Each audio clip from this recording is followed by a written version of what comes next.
Live. You have it? My internet's pretty shit. What is set up? No, I have time now. Live. It says upcoming. It just needs to catch up for a But there's second. one person watching, it says. It's Julia checking. Julia, there's the. Have you see the? Oh yeah, that's right. Live? But also, I'm still. Why is it black? No, I'm like. Am I there? Yeah, my internet's just. Just for under a year, It's just black.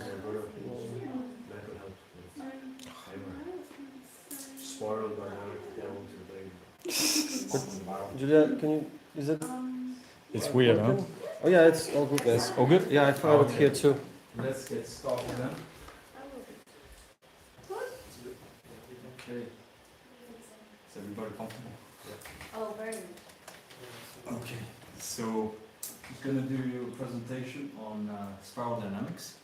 So it's going to take, I'm thinking until 7 more or less, and there'll be a part at the end before 7 or whatever. There'll be a Q&A thing. So just to show you a little bit of like how it works, it's basically a framework of evolutionary psychology that goes through 8 different stages. So we're going to go through the stages. I'm going to show you some examples. I'm going to show you the examples of the transitions and all that. And first we'll just dive a bit into the origin of it. So it's like a framework that really looks at the evolution of human culture and consciousness. So it looks at different values, worldviews, spiritualities of these different stages. And these stages, like, they depend on the environment in which they are in. And that really says about the evolution of human beings in groups and individuals as well. And every single stage that we're going to go through is like a completely new paradigm every single time. So that's why we'll just dive in it and then show you some examples. And these are all the faces of the people that have contributed to this model. So there's 8 different stages going from, that are all color-coded. They're going from beige, which is the most basic survival one. You can think of like cavemen, for example, being there, all the way up to turquoise, which is the holistic stage, in which you can, really see people that have had some sort of enlightenment experiences and like really an understanding of like oneness, basically. It's a very kind of spiritual kind of stage, but we'll talk more about that, how it manifests. And it's not like a rigid categorization that you would see in different other models. It's very fluid, actually. So it means that everybody will have a sort of center of gravity to a certain stage. So it could be, let's say, 20% of the stage 4, and 40% of the stage 6, and then 10% of the stage 2, and etc. So it's quite fluid, and you can see it by how the model is done with this spiral. So it really matters a lot to me, and to all of us, because it's like, actually it can show us a lot of things about society, about our personal development, history, politics, and really about personal development. It's about really showing us with the stage we identify the most with. We can see our inner motivations, our blind spots. It can open our minds to the different stages that can come above the one we're at. We can really integrate these different stages. It's a lot about integration of all these different stages as well, which we'll dive in later. And really it's about understanding vertical development. So most of the time in our lifetimes we just go to one stage and really max out that one stage. But with this model we can understand how we can evolve to the next stage, basically. And in society, really, we can encourage some tolerance and integration of all different people that are at different stages, because that's really what it is. At the end of the day, society is just like a complex mix of different stages, basically. And it can help us predict the social change that's going to happen in the future. In history, we can really see the patterns of the different stages. We can understand the fall and rise of civilizations, like the Roman Empire or any other civilization, let's say, and we can really learn to read the present through that. And politics, leadership, education is also very important, because a lot of it is quite divisive at the moment. and we can really learn to unite these stages together. And really what it is about is like it's a roadmap to human evolution. So there's new capacities that are unlocked at every stage that we go at. And we can understand as well that when we're in an element of like transition from one stage to the next, there's a sort of fragilization that happens, and that can cause a lot of trouble during that time, but then as it gets stronger and stronger, it becomes more stable. And it's the same with the regression under stress, which I'm going to explain in the first stage. So it all starts with Abraham Maslow. I don't know if any of you know about the pyramid of needs from Maslow. So basically, it's this guy, Claire Graves, got inspired by Abraham Maslow from his pyramid. So basically, the idea is that our needs, they stack up on top of each other, and we need to achieve the needs of the lower stage to go to the needs of the higher stage. So it goes all the way from survival, so food, shelter, and water, to safety, so safety is being protected by other people, by a tribe, belonging and love. Then we reach self-esteem, where we can really understand our own self, how do I say?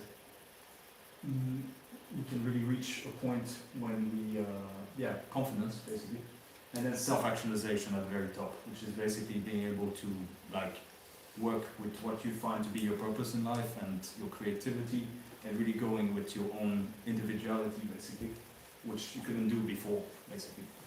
And so the thing is that back when Abraham Maslow put up this new model, it was in the 1950s, it was what was called behaviorism, which was really strong in psychology, which is basically it's basically a psychology of the observable behaviors of people rather than the internal mental states. So really back in the day, they were just looking at how psychology for them was really hard science, in which you could only look at what's observable from people, not the inner state. But now we realize that psychology is a soft science.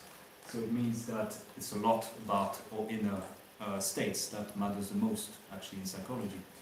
And so this pyramid, as crazy as it seemed really woo back in the day, because it was all about the internal states of the people, their needs inside of them. And so yeah, back in the day, it took a long time to actually get this pyramid to really get accepted within psychology. And even more as Abraham Maslow actually, you know, like we know of this pyramid until self-actualization. By the end of the day, at the end of his life, he saw one more stage, which he calls self-transcendence, which is really about, you know, after he had his first heart attack, he realized that there was something higher than self-actualization, which was really of being of service to people.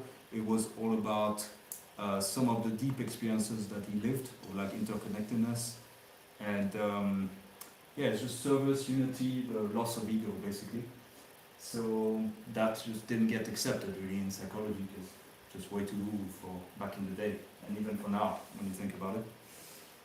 So, Claire Graves, this guy really got inspired by Abraham Maslow, and he started inventing what he calls the levels of human existence. So, really getting inspired by these different needs that stack up on top of each other, he created a multiple choice questionnaire of like about 40 questions that are questions like about worldviews and values, like how do you perceive rules, what motivates you most in life, how do you handle conflict, and when making decisions, what's most important to you. Like that, those are just examples. So he was a psychologist and teacher of psychology at university, and so he interviewed thousands of his students, professionals, business groups, psychiatric patients, and all that. And he asked them these questions, and then he formed these levels of human existence according to the answers that he got. And he followed his students for like years after, and was able to map out some of the transitions that some of the students were able to go through.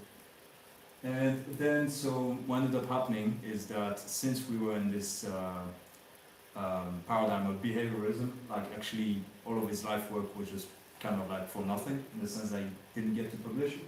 But then there's two psychologists that took the manuscript work from him and made a book called The Never Ending Quest. And then from there, they started to develop actually the spiral dynamics. And also they combined it with something called memes, and this guy Richard Dawkins, which is basically a gene is like biological information that is passed on from generation to generation. A meme is like a cultural information that's being passed on from generation to generation and from the culture in which you're brought in, basically. And they called it V-memes, which means value memes, so the world memes, basically. So they codified it all in colors, which made it much simpler to understand, because Jack Graves did it in numbers, so it's like kind of difficult to know what level 1, what level 3, what level 5 is. Much better to identify with colors.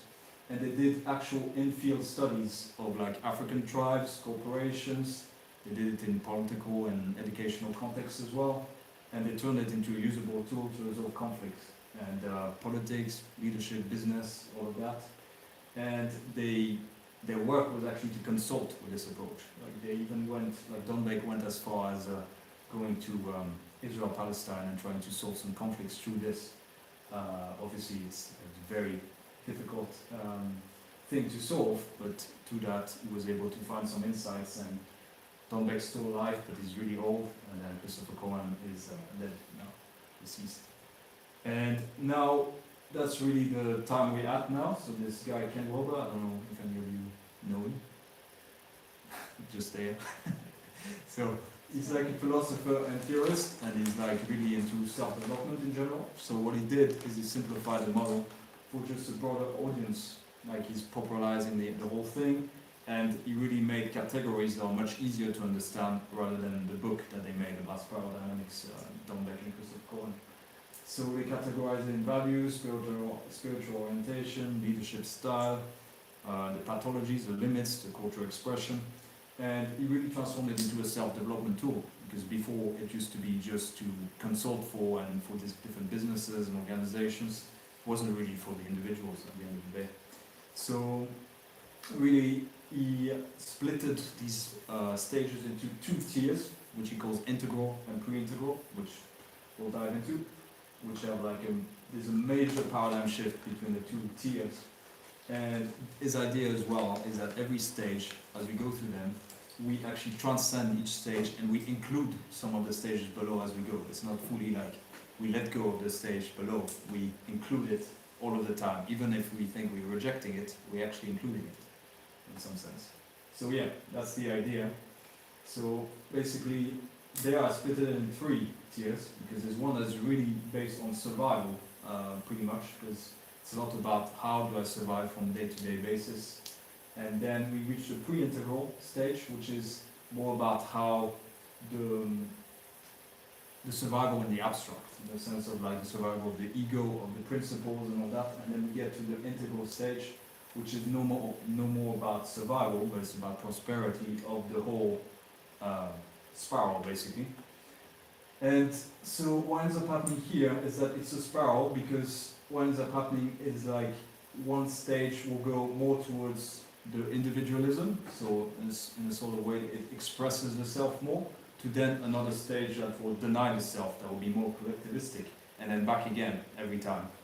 It's quite interesting, because it shows you the sort of reactionary way that human beings evolve in, that when they go too far in the individualistic, they will go more in the collectivistic. They go too far in the collectivistic, they go back to the individualistic. And same, the individualistic stages are more like left brain centered, so it means it's more about logic, reason, and pragmatism. And then the collectivistic stages is more like right brain, so it's more about creativity, intuition, and more about the abstract, basically. But yeah, you get to understand more of that as we dive through the stages. So some of you might have a little problem with this because it's a hierarchy. I already spoke with Lina about that, and there was already some issues that you saw with this, which is quite interesting, because we actually dive into this. This is the reason why this might be a problem to some, is the stage that you identify the most with. And basically the idea is it's not really a hierarchy in the sense that we really think of nowadays. It's more of a bottom-up, not a top-down. So it's as if, when speaking about the pyramid of needs of Maslow, they stack up on top of each other. if you don't achieve the needs below, you cannot achieve the needs above. It's not possible. So it's not a moral judgment either, as well, to say that some stages are higher than others. It depends on the environment in which they're in. If the environment is very unstable, and let's say an apocalypse happens, we're gonna just go back to the stages below, because that's how you survive at the end of the day. And it's really a hierarchy of like how we can adapt. The complexity, the perspective, like increases every time, and the increase of the circle of concern, which I'll just touch on soon. And yeah, it's just very environment dependent, really. It depends on which environment you're in. Like the stages will be totally different if you're like in the Middle East than you're in Western Europe, or same if you're in Asia or in Papua New Guinea. It just depends. And it's all about transcending and integrating. So we cannot say that one stage is really higher than the other, because it really includes all the stages that come before. So talking about this idea of the circle of concern, that's exactly what happens. You can see with the colors there. As we go higher in stages, the circle of concern gets higher. So at first we concern ourselves just with itself, then we go to the tribe, or community, humans, then in some sense we care of the earth, but not all of the earth. There's certain aspects, certain humans and etc. that we don't want to include in our circle of concern. Then to the whole earth, and then to the universe, basically. That's the idea, that's the hierarchy in and of itself. Really, it shows mostly the circle of concern expanding. So we just dive into the first stage. So, we're going to explore like examples of each stage. We're going to explore as well the amount of the population right now that is at a certain stage we're talking about. The mottos of these stages, which really allows you to really understand fully what it is about. And the first stages we're gonna like skip to them quite fast because we don't have much interaction with it nowadays anymore. So, for example, the first one is the beige stage, which is only about 0.1% of the population right now. And it's all about survival. It's very individualistic. It's the most basic of the stages, basically. So the motto is keep moving, stay alive. So basically that's what it's all about. There's nothing else to it. There's no spirituality. There's no concern for anything higher than the self, really. And the examples for you are like the early hominids, like all the Homo that came before Homo sapiens, like Homo erectus, etc. And some very early Homo sapiens as well. The idea of the regression and the stress that I touched on, this is what happens if a person gets stranded, for example. They're gonna not stop caring about all the higher concerns that they have. They're just thinking of surviving. That's what's going on. And same when you think about the Uruguayan rugby team that got stranded in the mountains after the plane crash. Like they had to just survive, and if that took them to eat human flesh, they had to, because they had no other way of doing it. They just cared about surviving. And then we also have the exiled people. So back in the day,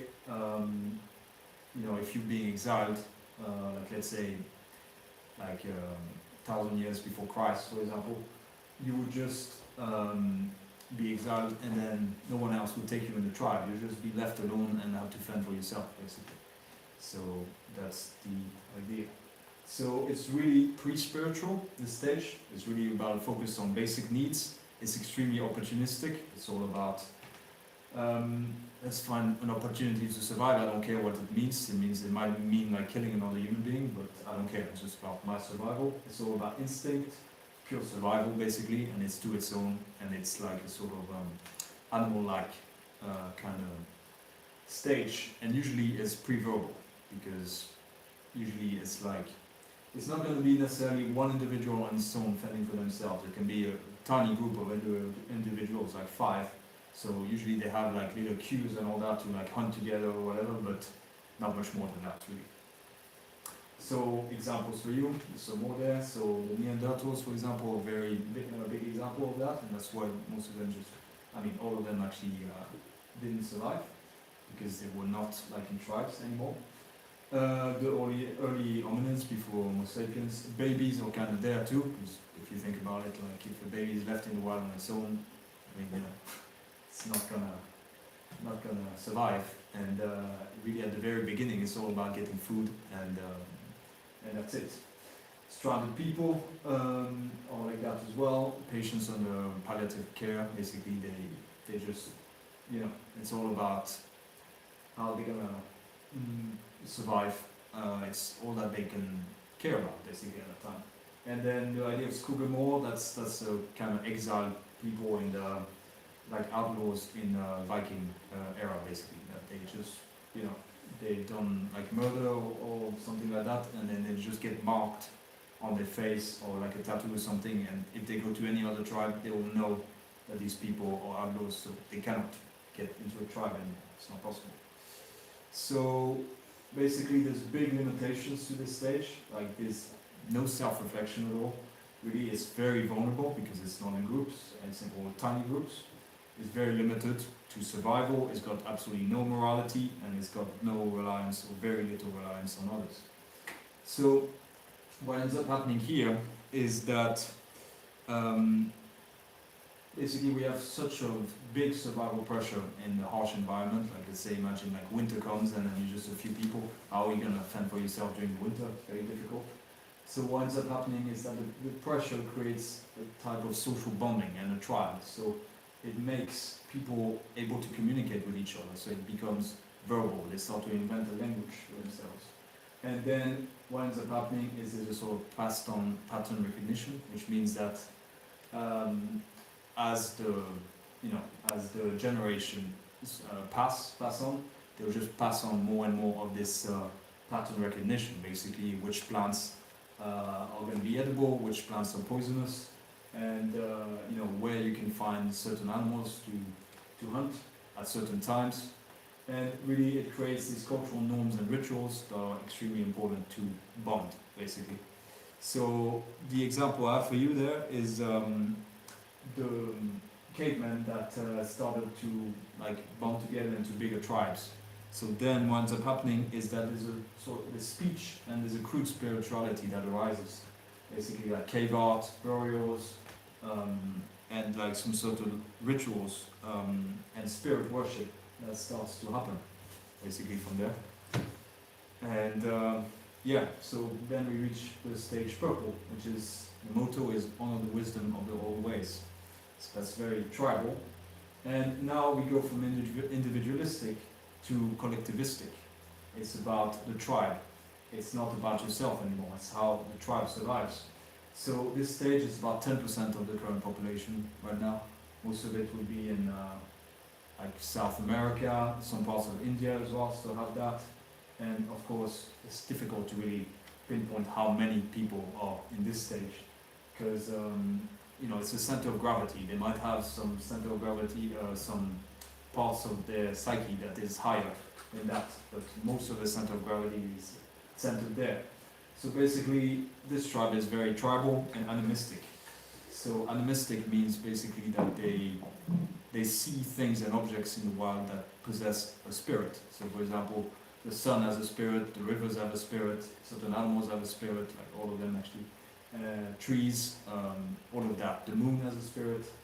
And for giving you examples here, we have like the tribes of South America. This is the Yanomami, the Maasai of Africa, the Inuits are a big example of that too. And then we have the indigenous Americans as well. So there's new capacities are unlocked. So there's really a sense of purpose because you want to provide for the tribe. It's all about how you make your tribe thrive and survive. And there's a protection and security that starts happening because as being bonded together, that's what ends up happening. And then there's loyalty that ends up happening, which you didn't have at the stage before. Like if you were with other people at the stage beige and someone was, unable to travel, you just leave them there to die, whereas this stage actually would take the person home and try to heal that person. And there's a spiritual framework that starts happening. And there's much better survival chances. This is passed on pattern recognition I was talking about. There's a certain natural wisdom that happens as well with all this pattern recognition. It's a really crude form of science, basically, figuring out with the spirituality how things are, like certain plants, certain animals, etc., which ones to eat, which ones not to eat. And there's a cultural continuity there. Like it goes from generation to generation, whereas a stage beige it would just be like the generation like dies, and then there's not much that's being passed on. There's nothing because there's no speech. So yeah, the spiritual style is animism, as I was saying, like the worship of spirit. It's a lot about belonging, tradition. The hierarchy there starts to develop, which is the elders are the top of the hierarchy. They're the people to consult. They're the chieftains most of the time. And then it usually is pre-literate, so it's really about mouth to ear kind of storytelling going on. So they don't have writing yet, but the speech is starting to really develop. And it's actually the roots of like the major religions. So for example, the solstice ceremonies, the idea of the flood and the sacrificial lamb in Christianity, that actually comes from there. It's highly inspired from there. Because that's the beginning of spirituality, and then the Bible would have gotten inspired from that. So there's a lot of norms and taboos. There's certain things that you're able to do and certain others that you can't do. You cannot venture in a certain place because there's like a demon there or things like that, for example. The leadership there is very protective. It's about like the chieftains will just tell you like stay in that spot, like don't venture out, for example. And usually the way it's organized is to one tribe. So these are more examples for you of that. So the idea of spirits, the ceremonies, the folklore, like the charms, magic, even the idea of using psychedelics comes from there and starts there. And then nowadays examples that we have are like the Maoris and the Aboriginals of Australia, although they're not fully at that stage because they have to integrate with the current society. And then we have like pagans, Bedouins, and the tribes of India still present. The Inuits, as I was saying as well. And then it's got big limitations too, because they can't question tradition. Like tradition is just something that you must follow all of the time. And it just can't handle the large threatening forces. So, you know, if there's a lot of predators around and then the tribe is just not big enough to really fend off this, or if there's another bigger tribe that comes to attack them, they can't survive from that, basically. And there's no idea, the idea of the individual just does not exist at this stage. It's all about the tribe.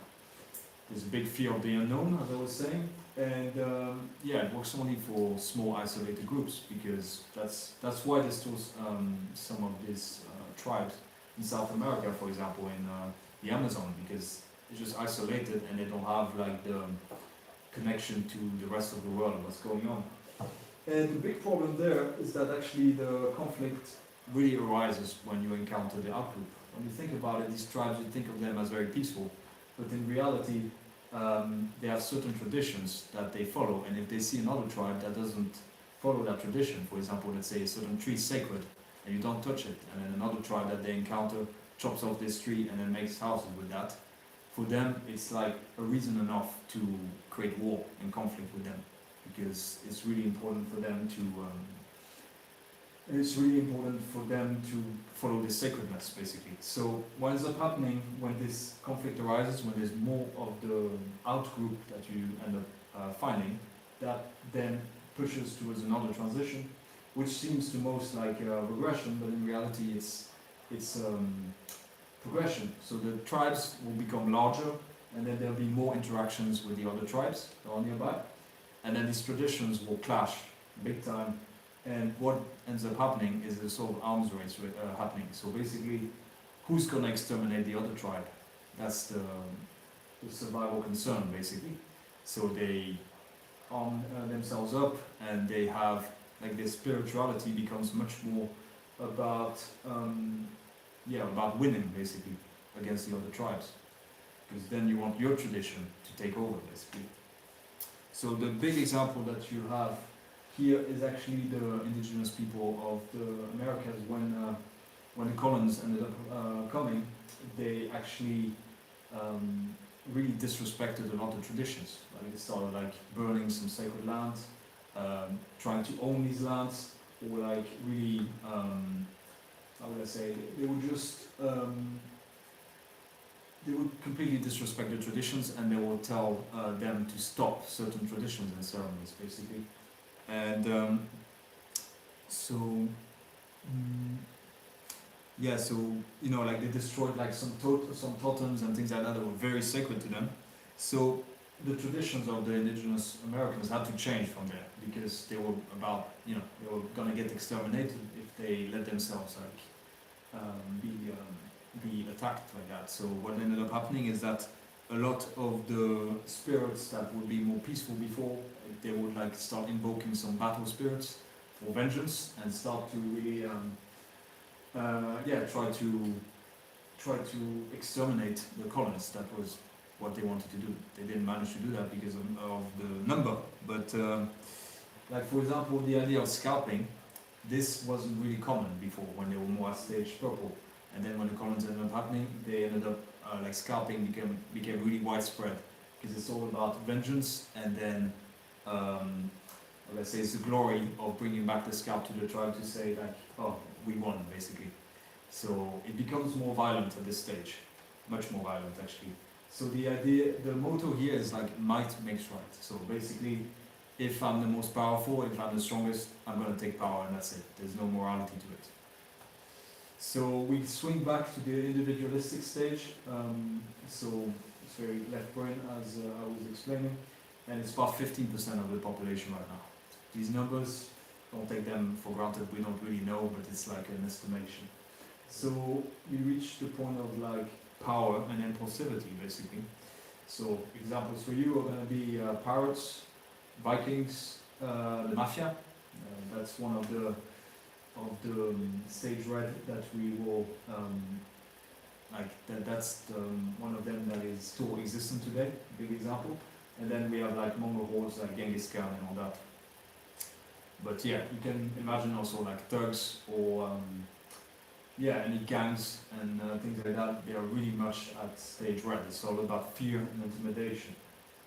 And yeah, so there are new capacities are unlocked, which are really important for survival. So it really challenges the authority of the tribe. So I can take whatever I want. It doesn't matter what the traditions of the tribes are.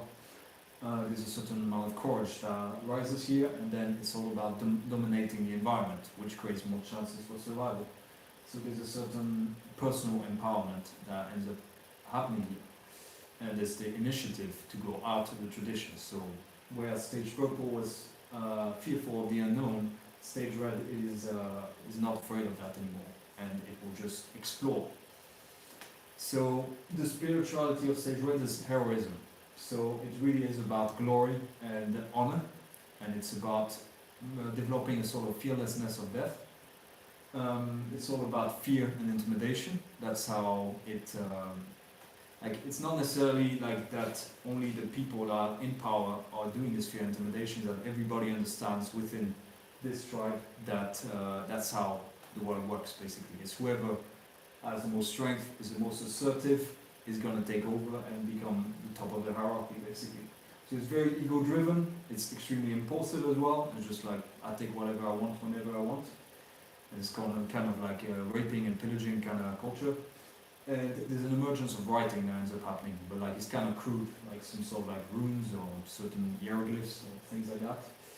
And the leadership there is very authoritarian. So it's all about you do what I want you to do basically. And this develops, like you can see, the pattern is that the groups become bigger and bigger. So we go from one tribe to multiple tribes that are all in different spots. So you could think, for example, for me, a big example would be Vikings. Like, it's not just one tribe there, it's tribes everywhere, and then they merge together for like war or battle. So these are examples here, drug cartels, Native Americans. The Aztec for me is one of the biggest examples, because when you think about it, they were like conducing sacrifices in the thousands sometimes, and you think, what makes them want to do that? Because in certain ceremonies, they would just like sacrifice thousands of people in just one day. And that's really about the honor and glory, and it's all about really instilling a certain fear in the population, so the leaders stay in charge, basically. Got Achilles from Greek mythology, the Mongol hordes, Al Capone, the mafia. Napoleon is kind of there, because he really was about ego. Like a lot of his conquest and all that was about his own ego. It wasn't about creating an empire for everybody. It was all his own ego. Vikings, ritual executions, as I was saying, like the Aztec, walking the plank for pirates, for example. Street gangs, gladiators, the Ku Klux Klan. The idea of torture, that's also something, torture for pleasure, basically. And you've got like Samson in the Bible. I don't know if any of you know about him. It's just this guy that just killed like 100 Roman soldiers with lamb's jaw, they say. So this kind of like ideal, you know. So there's big limitations in there because the conflict is constant here. Like there's a big distrust within the group because you don't know, you're the chief, but maybe someone will just stab you behind your back and then become the new chieftain, basically. It's very short-sighted, it's how I can survive today, it's extremely impulsive, and it has no proper rules really, when you think about it. Like, when the stages are above, like for example, if someone kills a king, like that person will be executed, whereas at that stage he just takes power, and that's it, and then he invents his own rules, basically. So, extremely impulsive. And now the chaos becomes so unbearable because of all the distrust within the group that there's a certain discipline and structure that arises that it needs to happen basically, or it's just going to be the end of that civilization basically. It's like kind of what happens in like the Roman Empire, for example, that there was just like an era where there was like tons of emperors that were being stabbed, and they just had to develop a structure that would allow for punishment for these kind of crimes, for example. So then it creates a common framework, and that common framework needs to be followed as an absolute. There's no way that you can get out of that in that time. You can think fundamentalist religions are kind of there. And then there's an idea of long-term goals. So for example, for fundamentalist Christians, it's all about getting to heaven, for example. So it's all about leading a life that will then lead to the long-term goal of going to heaven. And so the big example here, like one example that is more recent will be Malcolm X, for example. Like he was a big criminal, and then he ended up in prison, and then got converted to Islam, and then he started to really behave like with rules. He would stop doing all these shenanigans and just you know, follow Islam, for example.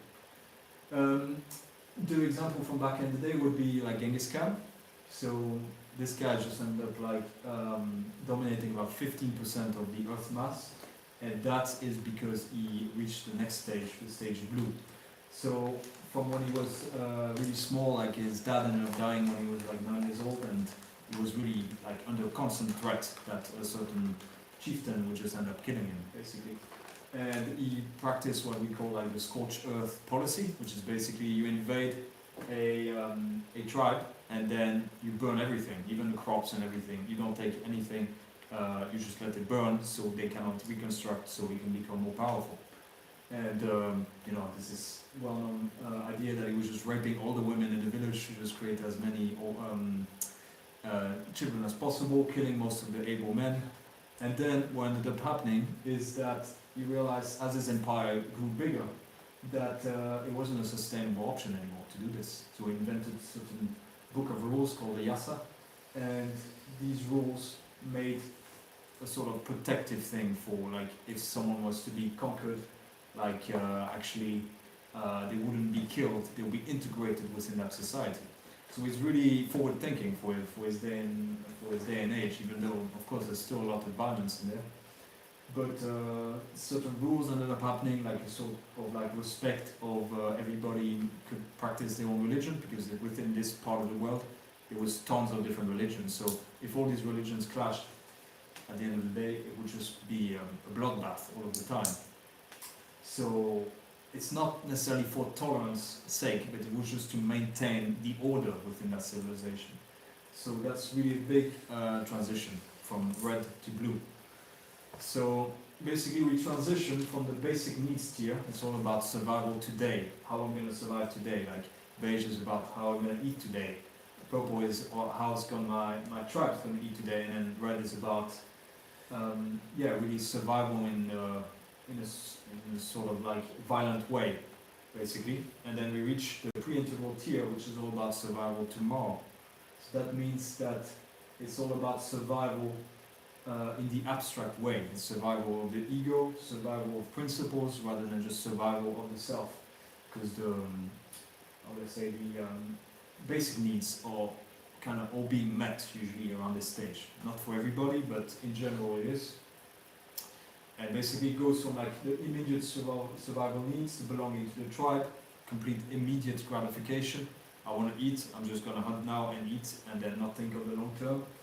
It's about safety, and stage red is about giving into impulse. So now we reach a point that's a big paradigm shift, because we have structured order that emerges. We have a sense of delayed gratification. We have strategic thinking and long-term goals that end up happening, and the tribe truly expands above one's own, one's own tribe. It will just try to include as many tribes as possible within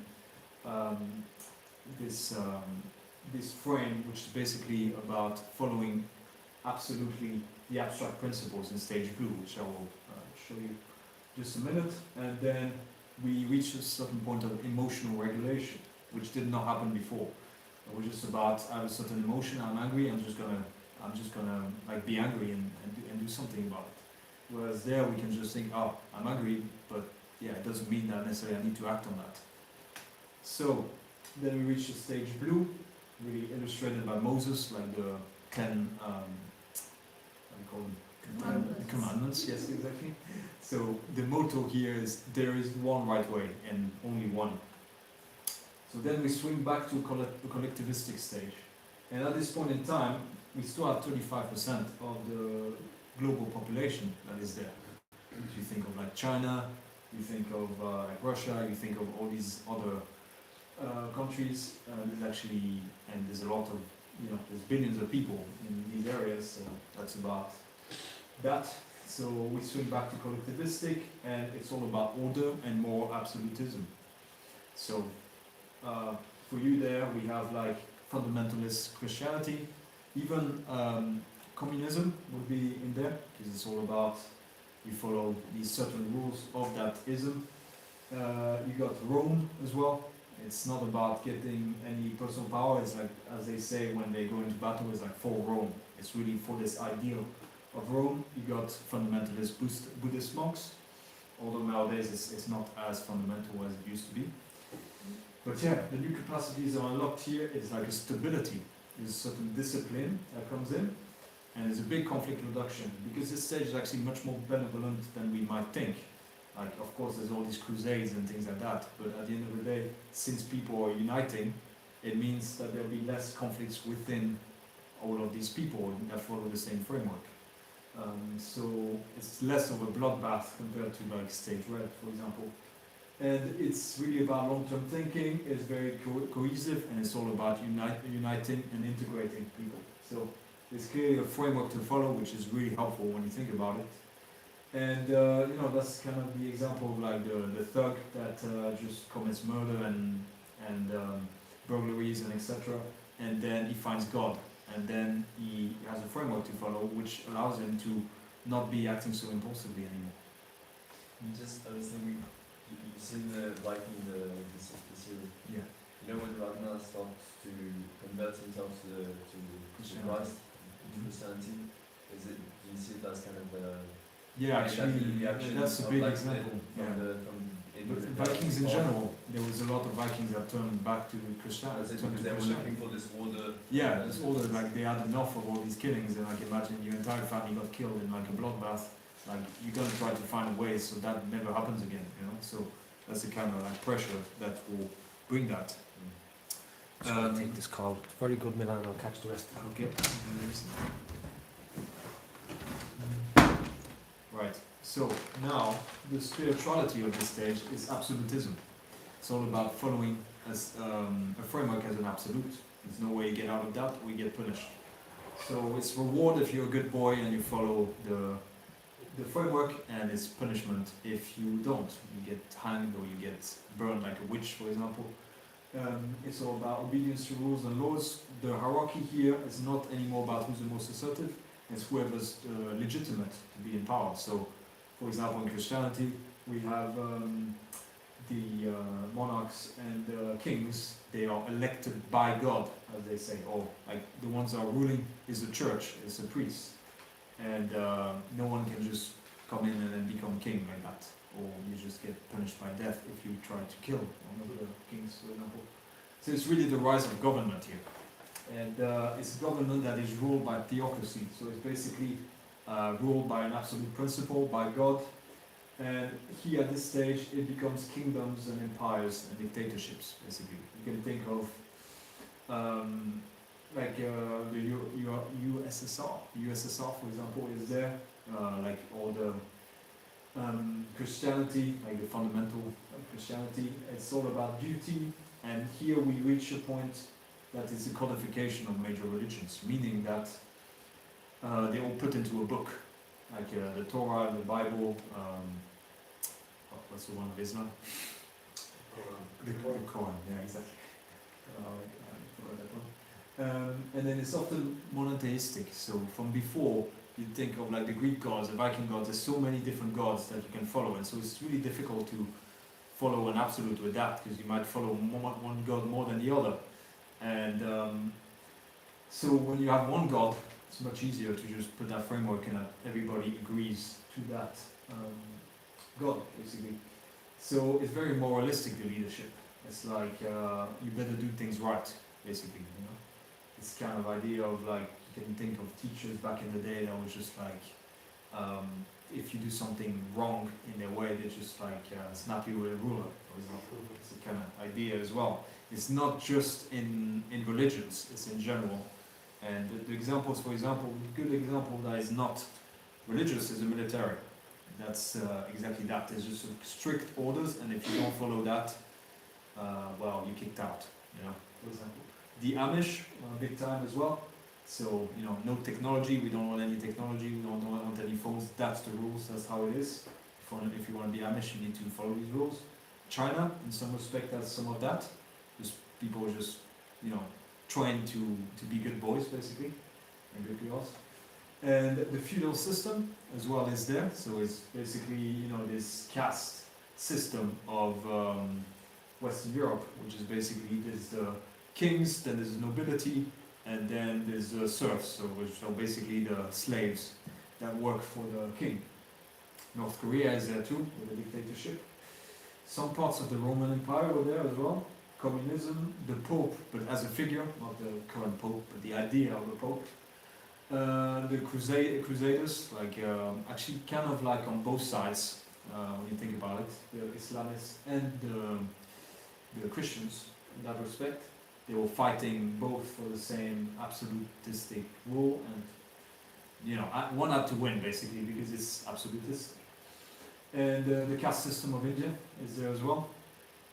It's clear system of caste. Then here, the big problem here is that there's this big amount of self-denial. So if you have any desires and all that, you got to hide them away, even though you still have them, and you got to pretend that you don't have them, which creates a lot of skeletons in the closet, like the choir boys kind of scandal kind of thing that comes from there, really. Because they just don't want to, like, they want to deny themselves their own desires and impulse. It can be extremely damaging when you think about it, really.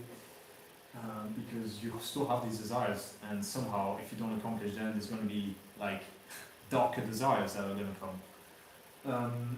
And then we have the idea of zealotry as well, which is basically trying to convince everybody that this is the way, like the Jehovah's Witnesses, for example, but then it can manifest in a much more dangerous way as well, which is like the Crusades, for example. There's a big one. There's a big resistance to change. You can see that in the Amish. They don't want to like have any technology.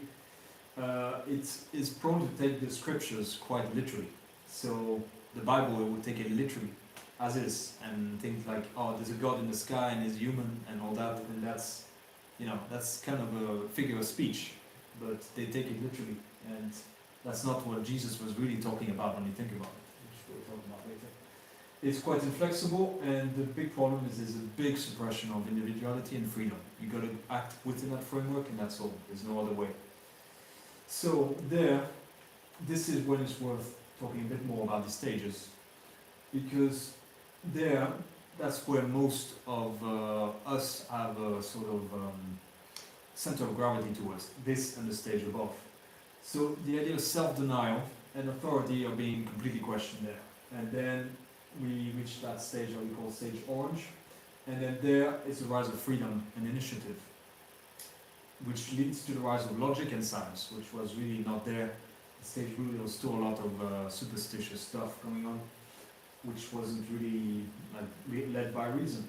So with that, we get to practical and efficient results. So the French Revolution is one of the best examples, really, when you think about it.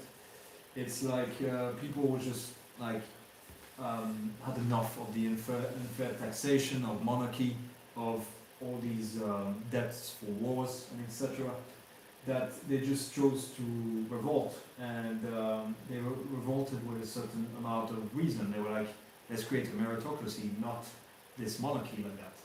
And then, of course, it was quite a bloodbath for like at least 80 years until like 1870. But then republics ended up happening, which was much more led on reason. It's about electing someone rather than someone elected by God, which in the end it's not really God electing, it's people electing, people in power. And where am I at? So yeah, there's like a lot of, like that really shows you that the transitions can be quite a bloodbath when you think about it, because they're just very unstable. These new idea of reason and etc., like the Enlightenment period, the reign of the terror, which basically it's a lot of heads being chopped off, you know, guillotine. And then in the end, really, like you got Napoleon that came in after that and then took power again as an emperor. So it took a long, long time to really get to that republic, and there was a lot of blood spilled in there. And then around the 1870s, then the stability of that stage ends up happening. So, you know, like the break from the monarchy in most places is really seen as a big paradigm shift. And to go towards republic is because it's really an absolute paradigm shift. We're going from absolutistic to multiplistic, which I'll just explain in a minute. So the motto here is only the material is real and reality is to be mastered. So it's very materialistic. It's all about what you can see. It's no longer about God. It's a reaction against the absolutism of the theocracy of stage blue. So here we swing back to individualistic. It's all about getting your own needs met and about succeeding. It's about science as well. We got a big rise of science, like the Enlightenment period, and freedom. It's all about freedom from oppression. That was really, really there at stage blue, which was a lot about slavery. Same with stage red before, slavery was a big thing. So yeah, actually those are good examples here. We have the Declaration of Independence. So it's like this thing of like, it's really led by reason when you think about it. It's like, why does this guy at the other side of the world like dictate what we have to do? Can't we just dictate our own rules for our own country? So Declaration of Independence of the US. And corporations are very much like that as well. It's all led by reason, pragmatic results. The idea of capitalism, factories and all that really comes at this stage. John D. Rockefeller is the biggest example of that, I would say, because he just made that everything, like the educational system, the military industrial complex, the big oil, all of that, he turned it into this sort of like capitalism kind of thing. And then the Enlightenment period is a big example of that. It's like the rise of reason and the rise of science. So, a lot of good things happen here, whereas nowadays we can see this stage and think, criticize it a lot, but it's a big progression from the stages before, when you think about it. So it's really free from self-denial, it's, you know, ready to explore its own desires and all that. It's much more on the rational side. It's the rise of modern medicine, which wasn't there at stage blue. Stage blue is like, you know, if you're sick, we just take out some blood out of your arm, and you know, that doesn't do anything, but that's just a superstitious thing that's gonna heal you, basically. It's much more pragmatic. It's the rise of self-development in general. All of the self-development that we can see nowadays, all of that is about success, about growing a business and things like that. Technology really comes here, where stage blue was really not willing to have technology. It thought it was like a devil, basically. There's a rise of freedom, efficiency, logic really becomes there. It's really important because when you think about it, logic, we take it for granted. But logic is quite a superpower when you think about it, compared to the other stages below. Being able to think logically and not with all these books and all that tell you what to do. You're able to reason for yourself. Modern science as well is there, whereas science before was very crude, and like you'd be burnt at the stake to just like talk about science before. There's a lot about innovation, and then the spiritual style here is materialism, which doesn't seem like a spiritual side, but in the end, it's like no spirituality in materialism is actually the spirituality at the end of the day. It's whatever you can see, whatever you can measure, like science and all that, and it's really about multiplicity. So before it was absolutistic, now it's multiplistic, which means that basically there's a lot of different ways that you can succeed. There's a lot of different ways that we can be rational. There's like different science that can be used. There's not only one framework of seeing things. And yeah, it's just like we can understand how similar phenomena of the world through like different sciences. That's kind of like the idea. And there's really a dynamic of flexibility that comes in, that allows for much more possibilities. It's really status driven.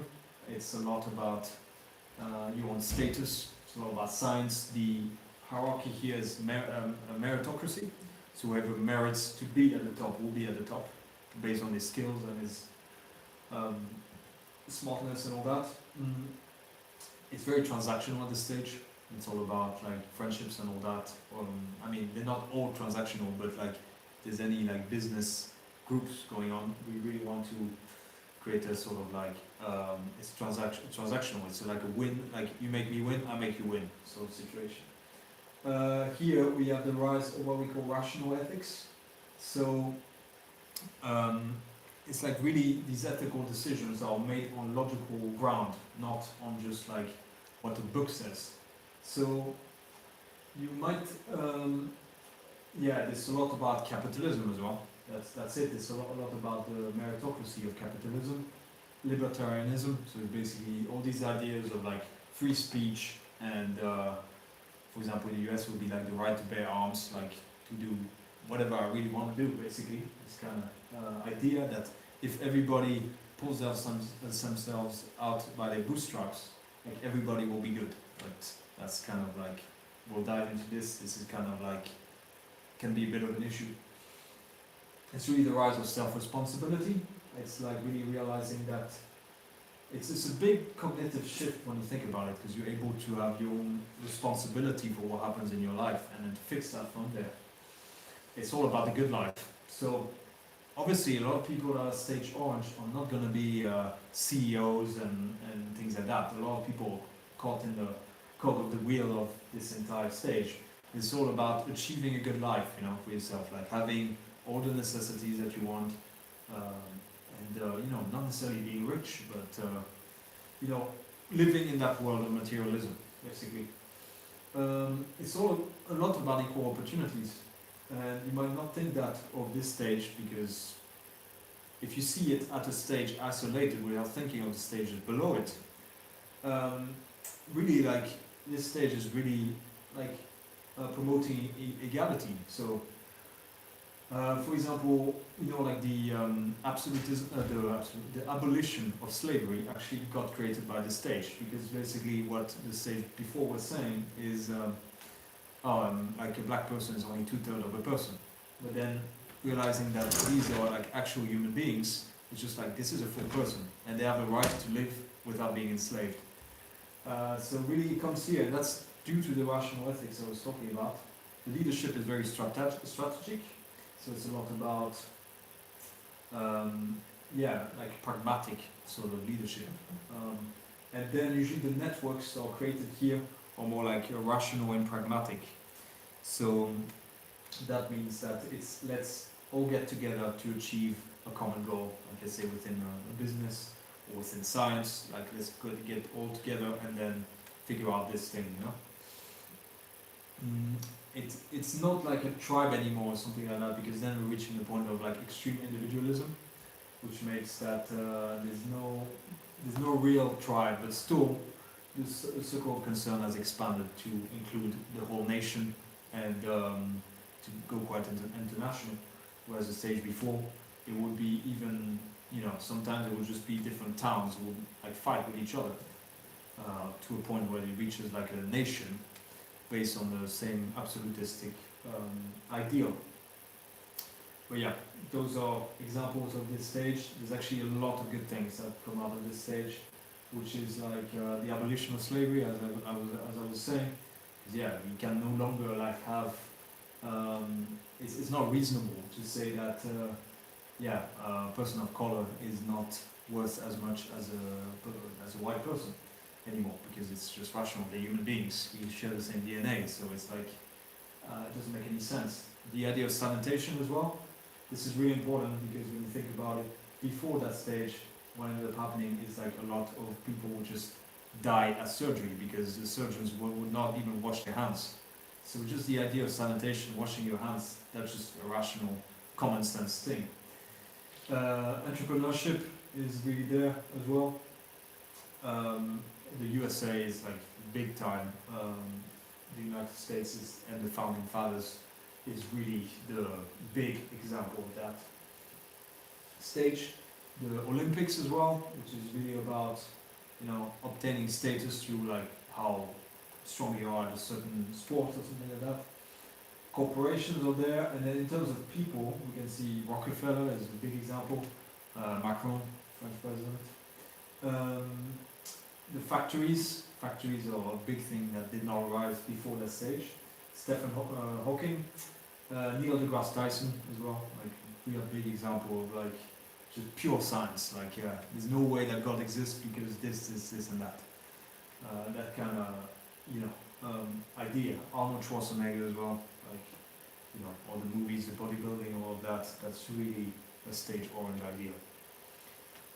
So there can be big limitations to this too, which we mostly see these limitations without seeing the benefits of this stage nowadays, because we're in the middle of it, basically. So this idea of hubris, which basically is like this idea that I'm superior to everybody else in some sense, and I'm just I know better kind of thing. Like when he sees a religious person or a person that is like kind of in this woo spirituality for them, that's just like, no, I know better. Science knows better than that, for example.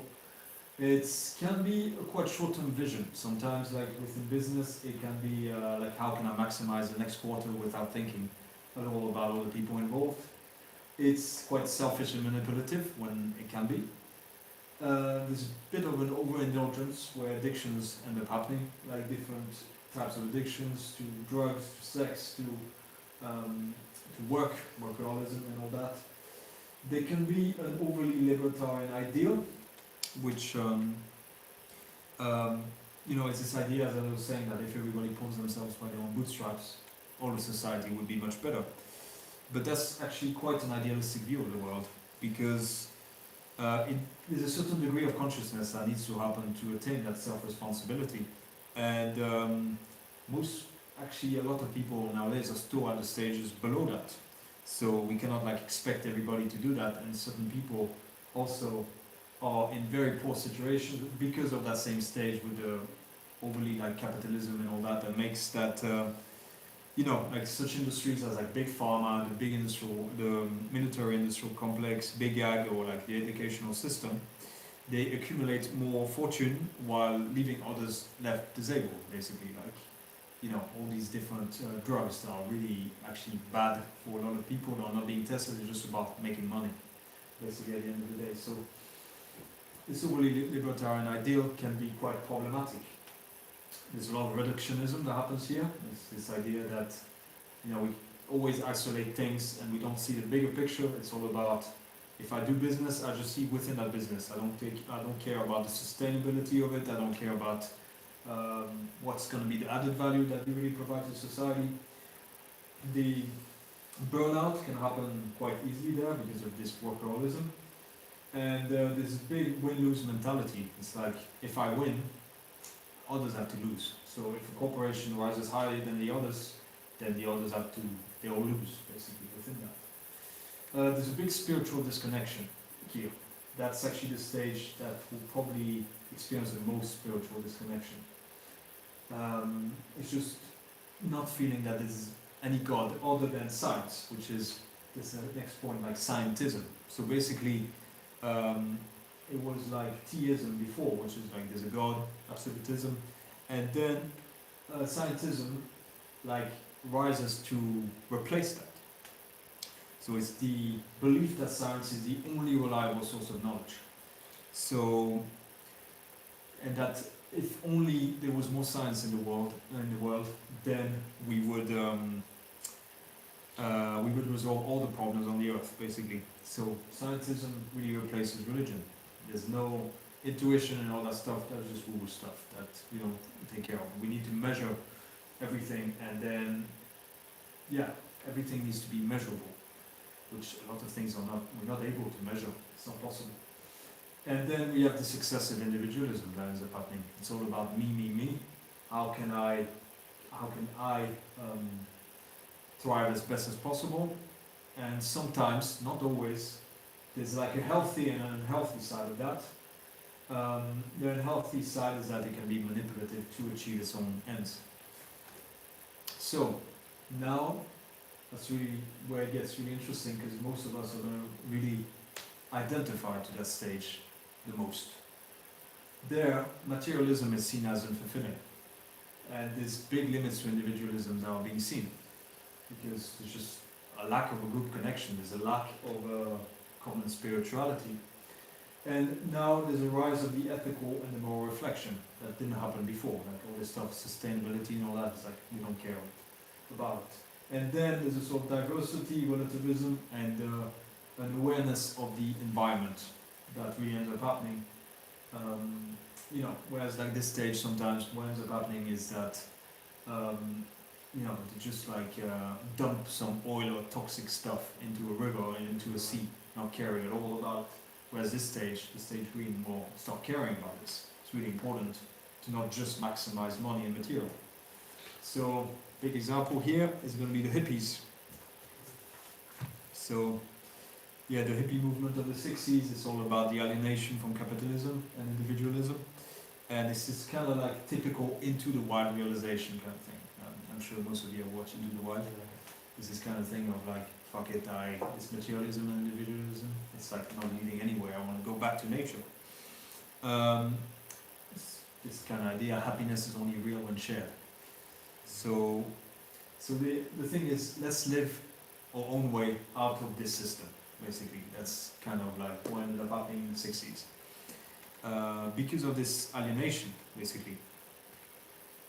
And so most of us will have our center of gravity here. This is kind of the reason most of us are at Sri Lanka in the end, actually. When you think about it, because of community, and it's kind of refuge out of this hard capitalist world, basically. And about 10% of the population is there, and usually it will be more in the Western world. Because all of the people that haven't really achieved their survival needs, they cannot be there because they have to think of their survival first. They cannot have the so-called concern for the entire earth when their basic survival is not even being met. And that's why, in some certain third world countries, there's a lot of like rubbish and all that. Like, they don't care. They don't take care of it.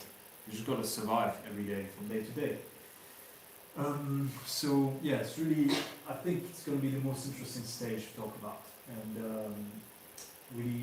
it's really important to understand this transition between orange and green. So we've got different examples here. So we got Auroville in India, which is like a sort of community that like has a certain spirituality to it, and that adopts a sort of like modern socialism, which is like we've got a system of like rations and things like that. So everybody gets all that they need, but everybody also contributes to the society. We got Martin Luther King, big time here as well, to just advocate for black rights, which back in the day was just, unbelievable. And we got the hippie movement, we got environmentalists such as David Attenborough or Jane Goodall, and we got activists such as Greta Thunberg, for example. So, really here these new capacities are unlocked. So there's this idea of emotional intelligence, whereas before in the stage ones it was more about IQ, about really, this intelligence, like cognitive intelligence, whereas like this emotional intelligence is really about how we act within a group and with people around us, not just like caring about facts, but actually about feelings of others as well. So there's a rise of like open spirituality here. So whereas before there was no spirituality or materialistic spirituality, here people draw from multiple different traditions. People can adopt Buddhism if they want to, in a New Age way, or they can, they can also adopt like Christianity, but in a New Age way as well, if they want to. And it's much more open-minded. There's much more compassion that happens at that stage. Whereas like Orange would be like, "Oh, these people are poor. Wow, that's their problem," There's a rise of the ethical as well. Things start to be interesting. Like there's a rise of real morality in ethics. It's very sustainability focused. It's how can we go on into the long term, not just about maximizing the next quarter, but about the next generations. Much more inclusive, there's much more harmony, creativity, community, and really here it's really about liberation. So whereas Orange was really about liberation from physical slavery, Green is about liberation from all types of slavery across the board, which can be from being poor, from inequality, injustice, oppression. That's why a lot of the isms are being pointed out at that stage, and usually people that point out the isms, like all these racism, feminism, all of that, that's really coming from people that identify strongly with this stage. The other stages below that just don't care. So, yeah, spiritual style would be open spirituality. It's a lot about multiculturalism. This hierarchy here is being completely dissolved into an horizontal hierarchy. That's why I was saying that this might be a problem for some of us, this idea of hierarchy, of the spiral. So basically we want everybody to be equal in opportunity and sometimes also in outcome, which can cause problem as well, but we're going to talk about that a bit later. So it really is the liberation of major religions. So there's a deconstructions of major religions that happen. So there's certain things that are written in the Quran and the Bible that then people will just be like, I'm gonna take that out, basically, and do it my own way. It's just about taking what's useful out of it, and taking all this inflexible dogma out of the equation, and all the oppressive stuff out basically. There's a reintegration of tribal wisdom. So that's really one thing as well that ends up happening at this stage, is a romanticization of the stage proper. Because they just think that these purple stages, like these tribes, are really all peaceful and all that, but the reality is much different. But still there's a lot of good things to take out of it. That's why there's a reintegration of psychedelics, of certain like breathing techniques or different spiritualities and ceremonies that were there. There's a big focus on fairness and justice. It's a type of modern socialism. I mean, it's not the socialism that you would see in like communism, for example. Because in communism it's very repressive, and then whatever amount of money you have, you end up to the gulags. So it's not the same thing, So it's a very collaborative leadership that happens here. It's all about collaborating together. That's really the rise of relativism. So basically it's thinking that every approach has something useful to it, as long as it doesn't oppress others. So it's really understanding that values are culturally constructed. And it usually happens that they organize in communities and relational networks. So about relations to each other and community. Kind of like, you can imagine the social side of Syria kind of style. Yeah. So, here are examples for you. So activism is big in there. Greta Thunberg is the rise of well-being. So there was a rise of self-development before, but then there's a rise of well-being and health and eating consciously, things like that. And really it's not about just maximizing my business, it's about maximizing my well-being. Vandana Shiva is there, the NGOs, animal rights come out here. Burning Man, the rainbow gatherings. Minimalism actually comes here as well. It's all about it's not about accumulating any more material, it's about trying to get rid of it. Martin Luther King, environmentalist, Zach Bush there would be an example of a very healthy kind of like state green, where some of the examples here will not be necessarily the most healthy, and we'll explain why. It's really this anti-consumerism, hippies, veganism is there as well, vegetarianism as well, but not in the way that like, ancient Indian traditions will have it. It's not about dogma, it's really about I make that out of my own volition. It's not just following what people are saying. New Age spirituality is there big time. And the idea of Gaia as an ideal. So Gaia is this idea that, the entire earth is like a macrocosm, that, everything's interconnected as a web of life. But it's more as an ideal. It's not truly living it yet, but it really idealizes this idea of being part of the earth. So, big limitations here, there's quite a lot, and the reason why is that we are at that stage, and it's really easy to point out which problems there are in this stage. So there's a new us versus them that ends up happening, that wasn't there before. Before it's the us versus them, it's my tribe against yours. But this one is much more inclusive, even though also sometimes it's called inclusive, this stage. It's got a big blind spot in the sense that it will hate and demonize those who have different perspectives that might be only just seen as oppressive when they're not really oppressive. It's just because of the stages that came before are still there and they're still acting within that. And a certain degree of like conservation of the old ways or capitalists as a whole, it can be seen as bad, as demons, when in reality it's not as black and white that we might think.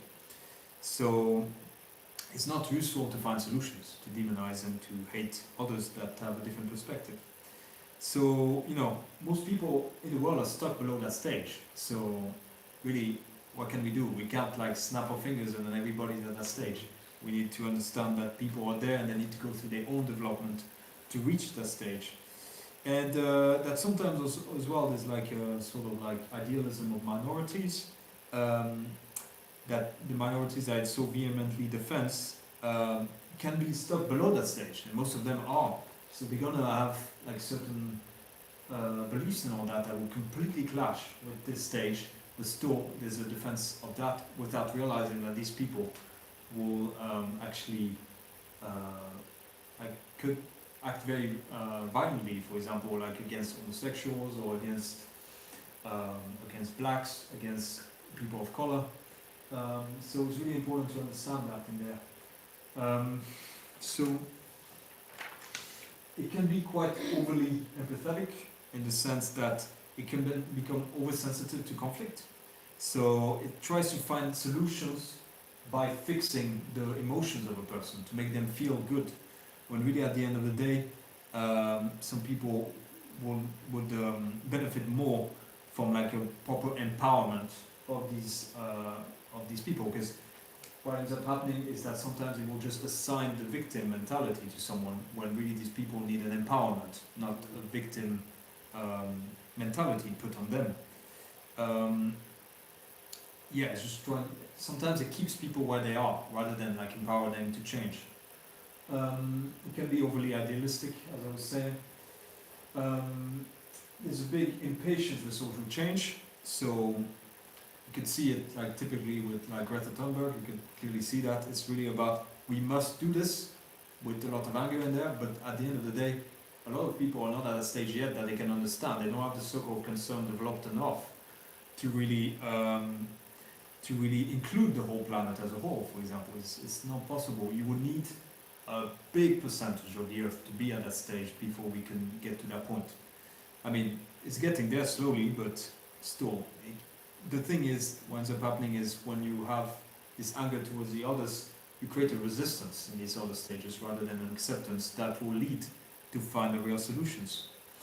There can be a lack of integration of the stages below. It can think that it came out of nowhere like that, when really it's built up on all the other stages that came before. Without the stage orange with the rational ethics, abolition of slavery, all that, without the order and the structure of stage blue, it cannot go to this. It's like stacked up slowly. You cannot like all of a sudden have all these capacities unlocked, and then you need to go through all these stages in a responsible manner, in a good way. There can be victim mentality there. There can be a sense of moral superiority, like our morals, our ethics, and these are higher than yours. This kind of thing. Positive discrimination, as I was saying, as I was explaining with the overly empathetic thing. Can you It's like- expand on this actually? On what?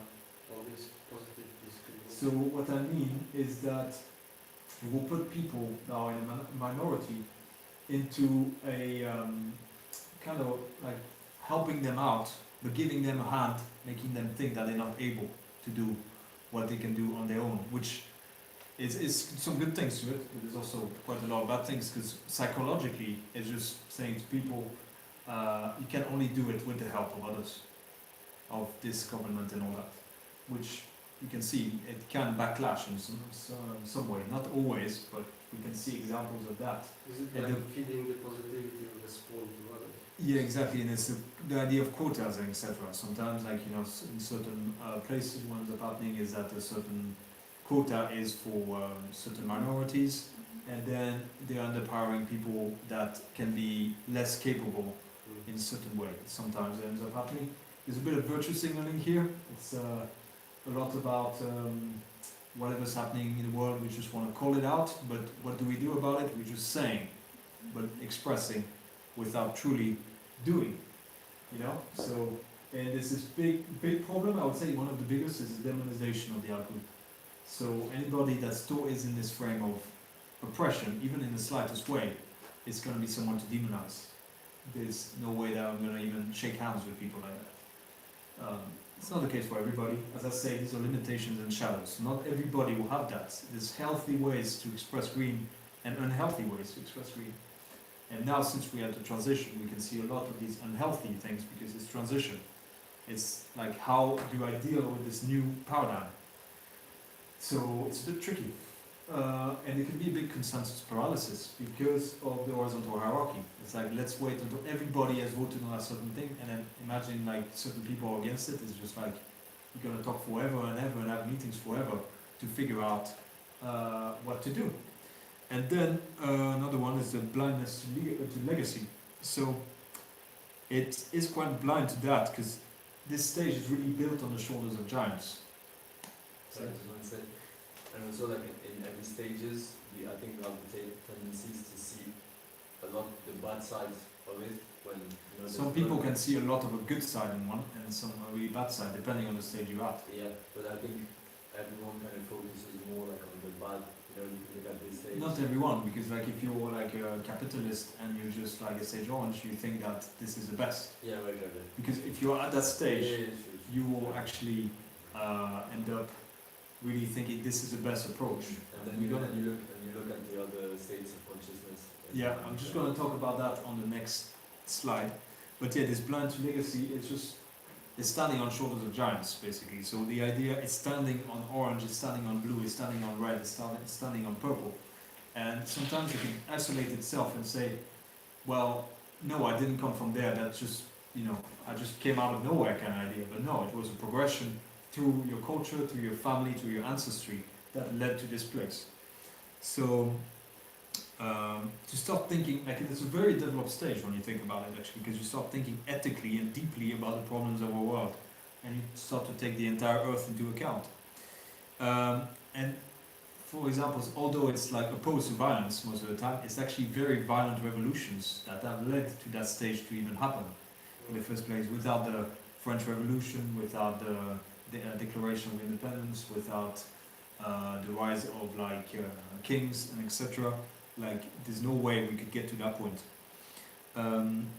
So it's really that has allowed us to not think of survival anymore and to start thinking deeply about this. When we're not in survival anymore, we can think of these much bigger issues. So, you know, without these absolutistic doctrines, without the domination of the environment, without patriarchy, without the survival mastery in harsh environments, this stage would have no chance to rise at all. It's all built on top of one another. So that's a really important one that stage we might completely forget to appreciate, but it comes from there. So now we reach the stage that is above that. So it realizes the limits to consensus and egalitarianism. So now it starts to develop a desire for autonomy within cooperation, which means, like, yeah, we're swinging back to individualistic, but as we are going to the next tier, which I'll explain in a second, cooperation is also as important as individualism. So then there's a recognition of complexity, and that we cannot think dogmatically about things about like this one approach to do that, which a lot of the stages green, orange, and blue used to think like that. And there's a focus on effectiveness and adaptability, which is really important. So the example of a transition from green to yellow would be Nelson Mandela. So he's one of the greatest documented case, actually, I would say, of that transition. Because before going to prison, he used to be like a activist at the forefront of social justice, activist campaigns, educating people about their rights, boycotts, strikes, and targeting the apartheid system. But then, due to planning like a conspiracy to overthrow the government, he ended up in prison for 27 years. So while he was in prison, rather than feel sorry for himself and develop more hatred towards the very system that put him in prison, he began to think like strategically as to how to reconcile the country as a whole. And it realized that moral righteousness on its own cannot just change things, because people are stuck at different levels, you know. So he started to negotiate with apartheid leaders, which a lot of the people that were with him before he went to prison were like, no, don't even talk to these guys, which is a kind of like a green thing, demonize, and then we won't talk even to them. So Mandela ended up integrating these green values of fairness and justice while finding a systemic approach to unite the nation as a whole, the oppressors and the oppressed. So it's going from us versus them to really including everybody as part of that. So everybody that is enmeshed in the apartheid system, oppressors, they both need a transformation in some sense. So it really didn't do like any demonization of apartheid, because that's what really led him to be in prison at the end of the day, because of these apartheid leaders that, you know, clearly were investigating into it, and then they figured out that he did try to overthrow the government. So it's really about creating long-term peace over moral purism. So moral purism usually is without compromise. It's like, let's get the fairness for everybody, and let's not compromise at all with the stages that are below that. But realistically, in society, you need to take into account the stages that come before. Because if not, it's like, okay, you win as a green thing, but then you're going to create a lot more violence from the other sides. So it's really important to understand that. And so it's basically, yellow still values a lot fairness and justice, but it's much less idealistic in the sense that they will find practical, systematic solutions to get there. So it's much more composed and tempered, rather than being more like angry and then having a lot of emotion in it, which actually leads to a sort of like mental unclarity, really, because, you know, when you with all these emotions like that, you won't really find the real solutions. You'll propose solutions that don't necessarily work, but just because you think that's the right way of doing it. So it's much more outcome oriented when it leads to change. So we go from the pre-integral tier, which is survival tomorrow. So pre-integral means that it fails to integrate. Every time that you switch to a new stage, you're just a reaction to the stage before, basically. So orange is like a reaction to to blue, in the sense that it just wants no God, it just wants all material, and green is a reaction to orange. And it's just like capitalism is bad, individualism is bad, and we just have another way of doing it. But usually the problem with these stages is they fail to integrate the stages below. And there's always a good lesson to get from the stage below. And then we reach the integral tier. So rather than being survival today, survival tomorrow, it's about prosperity of the whole, of the entire system. So there we have two stages, stage yellow and stage turquoise. So we go from all of this to structured order, like abstract principles, emotional regulation, strategic thinking, to really integrative values. It's about integrating as many people as we can within that without judgment. There's a contextual decision making that ends up happening. It's a lot about it's making choices based on the context of the time and the place, you know. So it depending on what color has a center of gravity in a certain place, there'll be different strategies that will be useful, much more useful there, for example. So really understanding that one choice can really affect the larger system as a whole. And for example, a green approach to sustainability and all that won't necessarily work in a third world country that doesn't have survival figured out. If you start talking about sustainability and how we're going to heal the earth and how we're going to start having electric cars and all that, like they'll look at you and be like, what are you talking about? I need to survive on a day-to-day basis. I don't have the, you know, I cannot care about these things. I have other needs first that need to be met, basically. So yeah, trying to go convince like people are barely surviving to do a climate change protest, that's not going to work, you know. So solving other problems first then makes more sense, because then you can start thinking of the planet, like ending stuff like global hunger and all that. There's that, and it's really of service there when we reach these two stages. It's of service to the whole. It's not about just getting your own needs met. It's really about a global perspective. How can the global, like the whole, really do better? It's about conscious autonomy, so you have your own autonomy, your own desires, your own purpose, but at the end of the day, you still work within that community. There's much more flexibility that happens here, there's an impartiality that happens here, not to say a neutrality. It's not like, I don't have opinions and then all opinions are like right. No, you can have your own opinions but still consider the other opinions of others without judging them in a sort of like expansion of perspective. So there it's really about the systemic thinking. So the motto here is integrate, adapt, evolve, apply. So it's a lot about applying and integrating. So there, like people at this stage will be about minus than 1% of the population. It's very difficult to say how many people are there, because usually people like that will kind of hide, or they will be like geniuses and things like that. It doesn't mean that everybody they need to be super intelligent to be at that stage. It's not necessarily the case. It's really about a paradigm shift. So it's about integration and it's systemic. So it's individualistic. It's not truly individualistic anymore, because it takes into account, it integrates everything below, and it understands that it needs to be collectivistic at the same time, because of that integral tier. It's integrating. It's really important. Any questions before I continue? Maybe I'm going a bit. I hope I'm not losing any of you. So, here are the examples for you.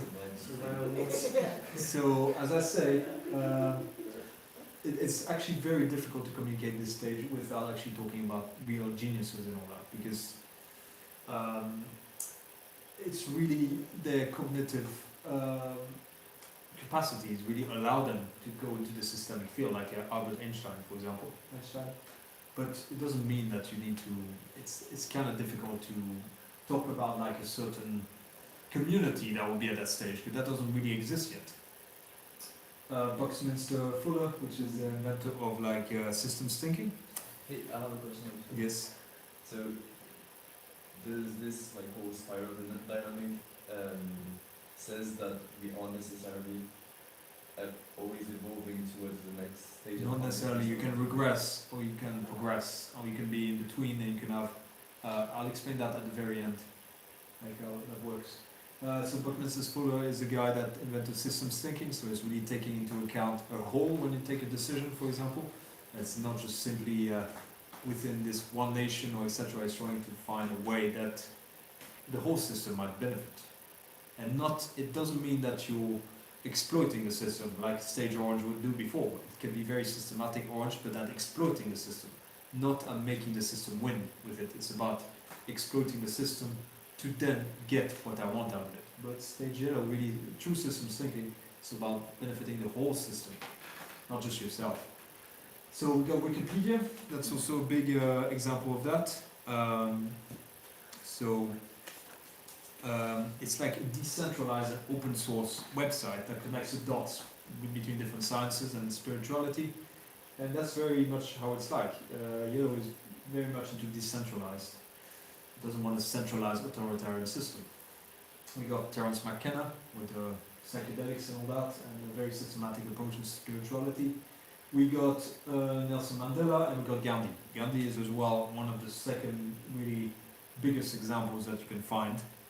So really, because he viewed political problems in a holistic way. So he understood that lasting change doesn't happen out of just winning, but out of transforming the oppressor and the oppressed at the same time. You cannot just transform only the oppressed, like you need to transform as well the oppressor. That's how it works. The idea of non-violent protest, non-demonization of the British. He didn't do any demonization of the British. He actually acted against the British rule, but at the end of the day, he wasn't demonizing the very people that did that, because he understood that if you did that, you actually create more violence. So he wasn't really targeting the people involved, understanding where they came from. Right, so that's a really major shift, I would say, in terms of activism. So here there's a lot of new capacities are unlocked, and this is, when we get the integral tier, it's like, it can be levels like significantly higher than the other stages, in the sense that to reach a certain level of like non-judgment and neutrality, that takes a lot as a human being to get to there, to just not demonize what you don't like about something. It's really about neutrality, as I say. It's about finding. Why are you looking at it like that? Or you look like perplexed. So yeah, basically, this neutrality, as I say, is you can have an opinion on something, but you also respect the opinions of other people, even though it might seem oppressive, but there's always a kernel of truth to get in something. So there's an integration, there's a sort of awareness of the spiral that ends up happening. Not saying that everybody at Yellow is aware of this spiral, but they understand the different levels in some way. But, and it doesn't mean that anybody that knows about spiral dynamics is going to be at this stage either. It's a lot about mediation between oppressed and oppressor, between different parties and all that, understanding that you cannot solve something by just having one thing, like one group win over the other, because then the other will feel like it's losing all its power, and then it will create violence against that other stage, basically. It's much more adaptable, and it's about the empowerment of all. So basically that's what I was saying with all the minorities. It's really about empowering them. It's like not putting them in this victim mentality and pigeonholing them into this victim mentality, but rather like helping them to really integrate fully in the society and to be able to do what they are born to do, basically. It's system aware, as I was saying. They understand that it's part of a bigger system. There's a lot more complexity that ends up happening there in this mind of Yellow. It's a lot about context. Everything is context dependent. A certain opinion will work in a certain place, but not in another place. And that is due to these different stages. There's the rise of integrity, so really, whereas green has a lot of ideals about sustainability and all that, Yellow is starting to apply them. Although there's green that also applies some of that, but usually the solutions to such things as, climate change and etc. would really come from this stage at the end of the day. There's a synergy that ends up happening, so it's really understanding that combining all of the parts would create a whole that is greater than the sum of its parts, right? So it's really about understanding that. It's like this idea that, let's say, if corporations and like big ag and big medicine and all that like end up putting themselves together, that will be much more powerful than just one doing its job here and there. It's really a meta stance that ends up happening. So basically, meta stance means that you have a stance on something, but you're able to step out of that stance and understand why you have that stance. And understanding that also this is sort of like, it's, how would I say, it's a cultural context, in construct in some way. The way you think, you know. And yeah, just stepping out of this stance without being too enmeshed in that stance, without really having some self-reflection about your stance. There's a rise of really cognitive intuition. So cognitive intuition will really be about being able to see patterns and systems within like science and all that. It's not yet at the stage where it's like really the intuition, the spiritual intuition is really completely developed, but there's a rise of objectivity, and in some sense we have fluid identity that ends up happening. So identity is no longer dogmatic. No, you no longer identify as leftist or right wing.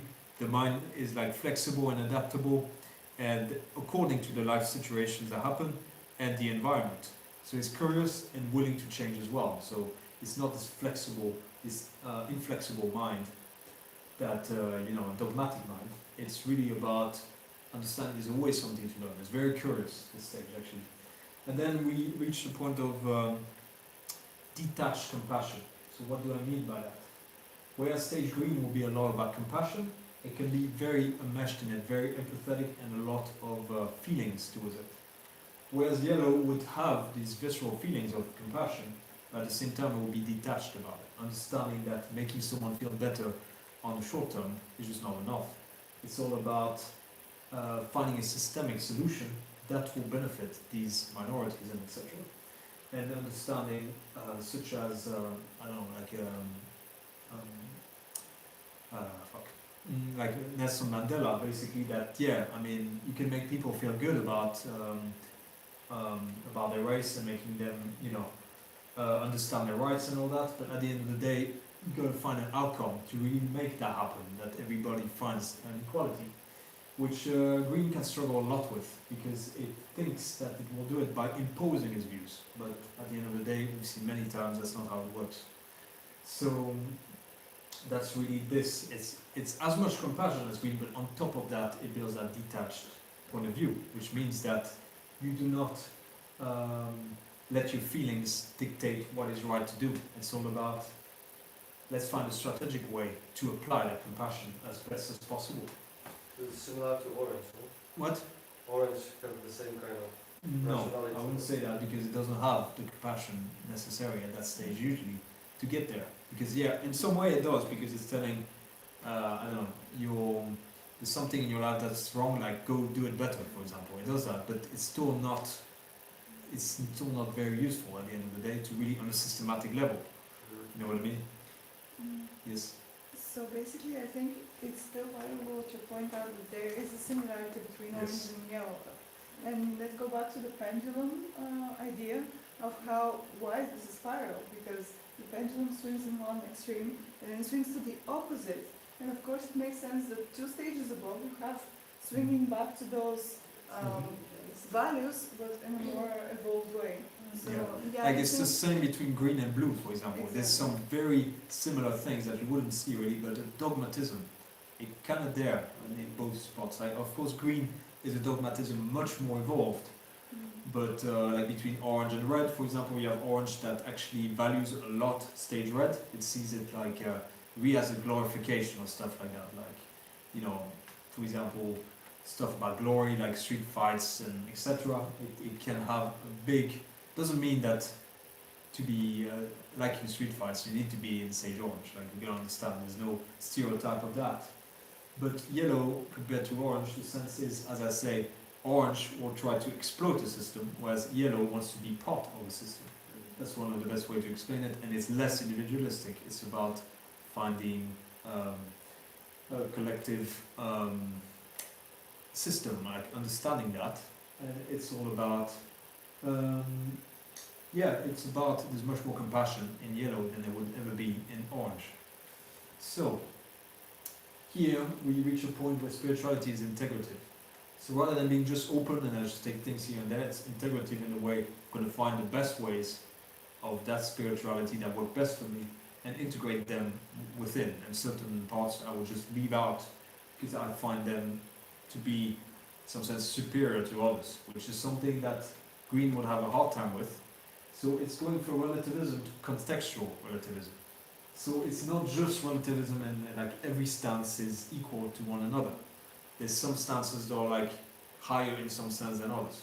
And that's a hard thing to realize, but then really it helps to make better choice and to select. Whereas green can be non-selective. It will just take anything as long as it's not oppressive and integrate that. It can do that, so you can be aware because relativism, it's something at stage yellow when you can actually master the relativism, whereas at green it kind of confuses you and all that because you just don't know what perspective to take. So there's a lot more perspective here. There's a cognitive intuition that's built up, as I was saying. Holistic science rises here. There's a rise of integration of everything, basically. There's a pragmatic flexibility. There's this systems thinking that ends up happening. So it's really looking at the whole system rather than analyzing the parts. It's big picture, and it's focusing on connecting the dots, the interconnectedness, and the relationships. And it's really understanding that the whole is greater than the sum of its parts. So, it is very decentralized and so, like open source. What it wants is not, it wants to create whereas like in orange it will be about making everything, making people pay for this information. Yellow will try to make that accessible as much as possible. Yes. Do you think like Bitcoin, for example, is kind of a thing that's merging out of this state of consciousness? I wouldn't necessarily say so. I think that it's better, it's much better than what is, but maybe there's like a hint of that stage that makes that happens, but not necessarily, because it's still working within the same system in some way, just more decentralized. But it's not, I mean, because it's not governed by the banks and it's yeah, it gives exactly. I mean, there's a bit of that, but then in the end, it was co-opted by the stage orange kind of thing, like this Bitcoin at the end of the day.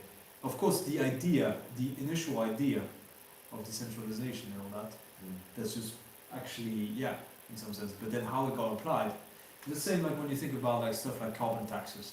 For stage green, that's something that it applies, carbon taxes, but then who actually co-opted that is stage orange, trying to make money out of these carbon taxes and this, what do you call it, this carbon system. Yeah. Exactly. Yeah, so it tries to, there's going to be a lot of ideas that can go from a certain stage, but then they get applied by another stage, trying to, Yeah, that's exactly, like it's like orange, for example, with the carbon taxes, it's trying to make itself seem appealing to other stage green people, to then, so people pay money for that. It's this kind of thing. Yeah, right. So it really is about trust. It's very trust-based here. It's an adaptive leadership, so the leadership adapts according to the people.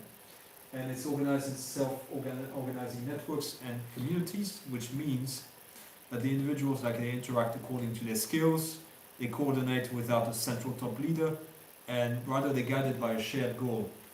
And that shared goal, as consciousness increases, usually it ends up being the same goal at the end of the day, because it's about making the system better. So it's a lot of curiosity. So everyone is autonomous, but at the same time interdependent. And then how that hierarchy happens. So it's very different there, because when we reach that integral tier, we understand that hierarchy at the end of the day is not really cutting it for us. It's more of a holarchy we were looking for. So it's basically every component is both a whole and a part at the same time. So when you think of like my fingers, for example, they're like a part, but then if you zoom out, they're part of my hand, then they're part of my body, and then my body is part of of like a group, and then a group is part of like the earth. Like this is a kind of idea. It's like things are like these smaller, I don't know, circles that are just enmeshed in other circles that get bigger and bigger and bigger. So it's really every component is actually connected at the end of the day. So it's a natural holarchy, meaning that in a sense, if you have like a group or like a self-organizing network, what ends up happening is that, let's say, your goal is to end like environmental unsustainability. Well, you have, let's say, you have an environmentalist, you have a how to say, health expert, and you have a conservationist and all that. Like these people, they're not going to be a leader out of them. Everybody's going to be the leader of their own part, and they're going to work together to make that happen and to merge in some sense.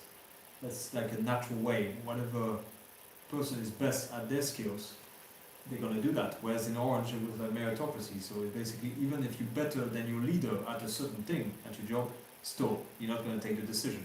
When really, it would make much more sense for the person who was skilled at that certain thing to take the decision. So that's really that. So a lot of examples, as I say, a lot of geniuses in there. So trying to find some people who are like a little bit less on the genius side of things. So you got Einstein, you got Young, Da Vinci was kind of there. Again, here understand that some of the people will not be fully in the yellow. They will have hints of that. So there's just so many few examples. There's very few examples of that. So Abraham Maslow is one of them. So the guy who invented the pyramid of needs, like he really understood. He kind of, in some sense, understood the sort of like spiral dynamics without understanding spiral dynamics. Understood the needs, how they stack up. Gandhi, Terence McKenna, Wikipedia. Elon Musk, in some sense, is one person that will have hints of yellow, in the sense that there's like exploration of space, the electric cars. It's like really trying to put all these things together into one thing. But of course, he's still like very enmeshed within the state orange capitalism kind of thing. But still, there's some hints of that that are quite important. Spiral dynamics in and of itself is a quite yellow thing. You got Alan Watts, the philosopher. Joe Rogan in some sense. So what I mean there is simple. It's like this neutrality and this willingness to take guests that are from very different backgrounds and still talk from different perspectives depending on who he's getting with. So sometimes it could be more sciencey, sometimes it will be more like about hunting, sometimes it will be more about psychedelics, just depending on who he takes, and he will take anybody, you know. So that's a quite interesting point of view. Nelson Mandela, the idea of solutions at the root. So whereas other stages will be more like solution on a reductionist scale, like stage orange, for example, or like green will be like this idea of empathy is like the solution. But at the end of the day, stage yellow is trying to find the solutions at the very root. What are the problems? What are the systemic problems that cause oppression, that cause environmental collapse and things like that? You got also Stanislav Grof, which is the guy who invented the holotropic breathing. Systems thinking, Teal Swan, I don't know if you know. Yeah, because he's got these very systematic approaches to things and to healing in general. Then we have the idea of Gaia put into practice. So green was Gaia as an ideal, yellow is Gaia put into practice. So it's this idea that, yeah, we're part of the whole, let's act as part of the whole, not pretend that we are part of the whole when we're not really finding the solutions to that.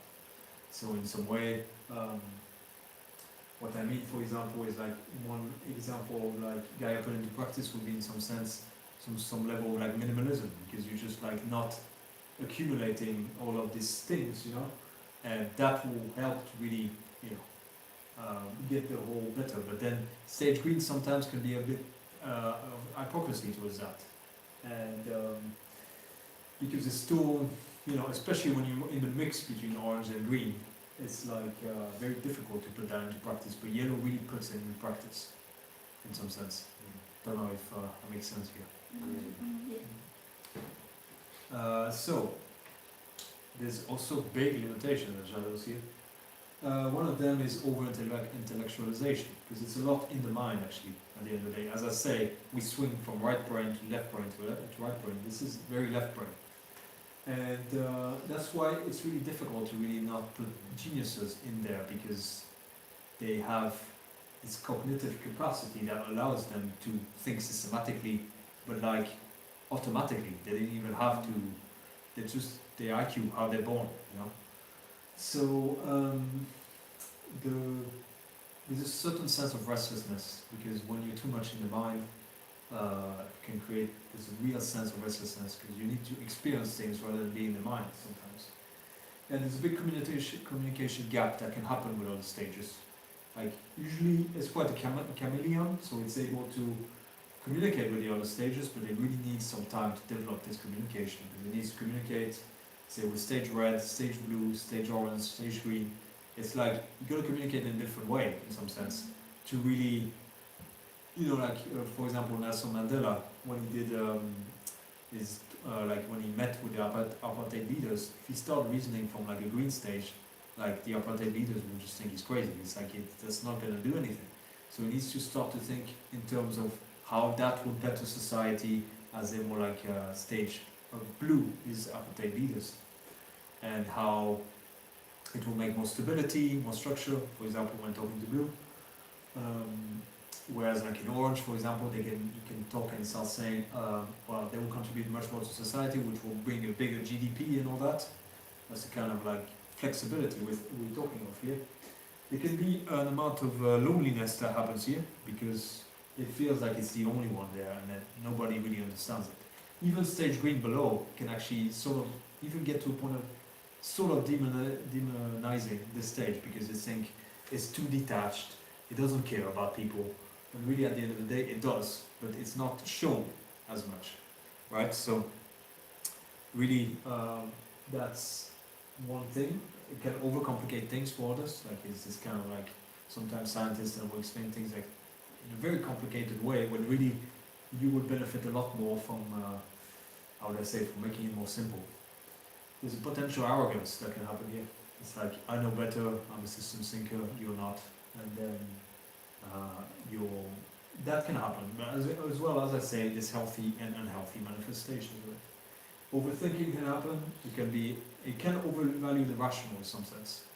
A lot of the time, it can overvalue logic over emotions, when really you need to integrate emotions and logic and intuition in some sense. But it can be too much in the mind certain times.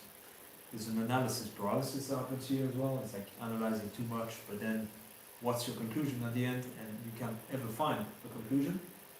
And it can have a big lack of embodiment, in the sense that it can be too much in the mind.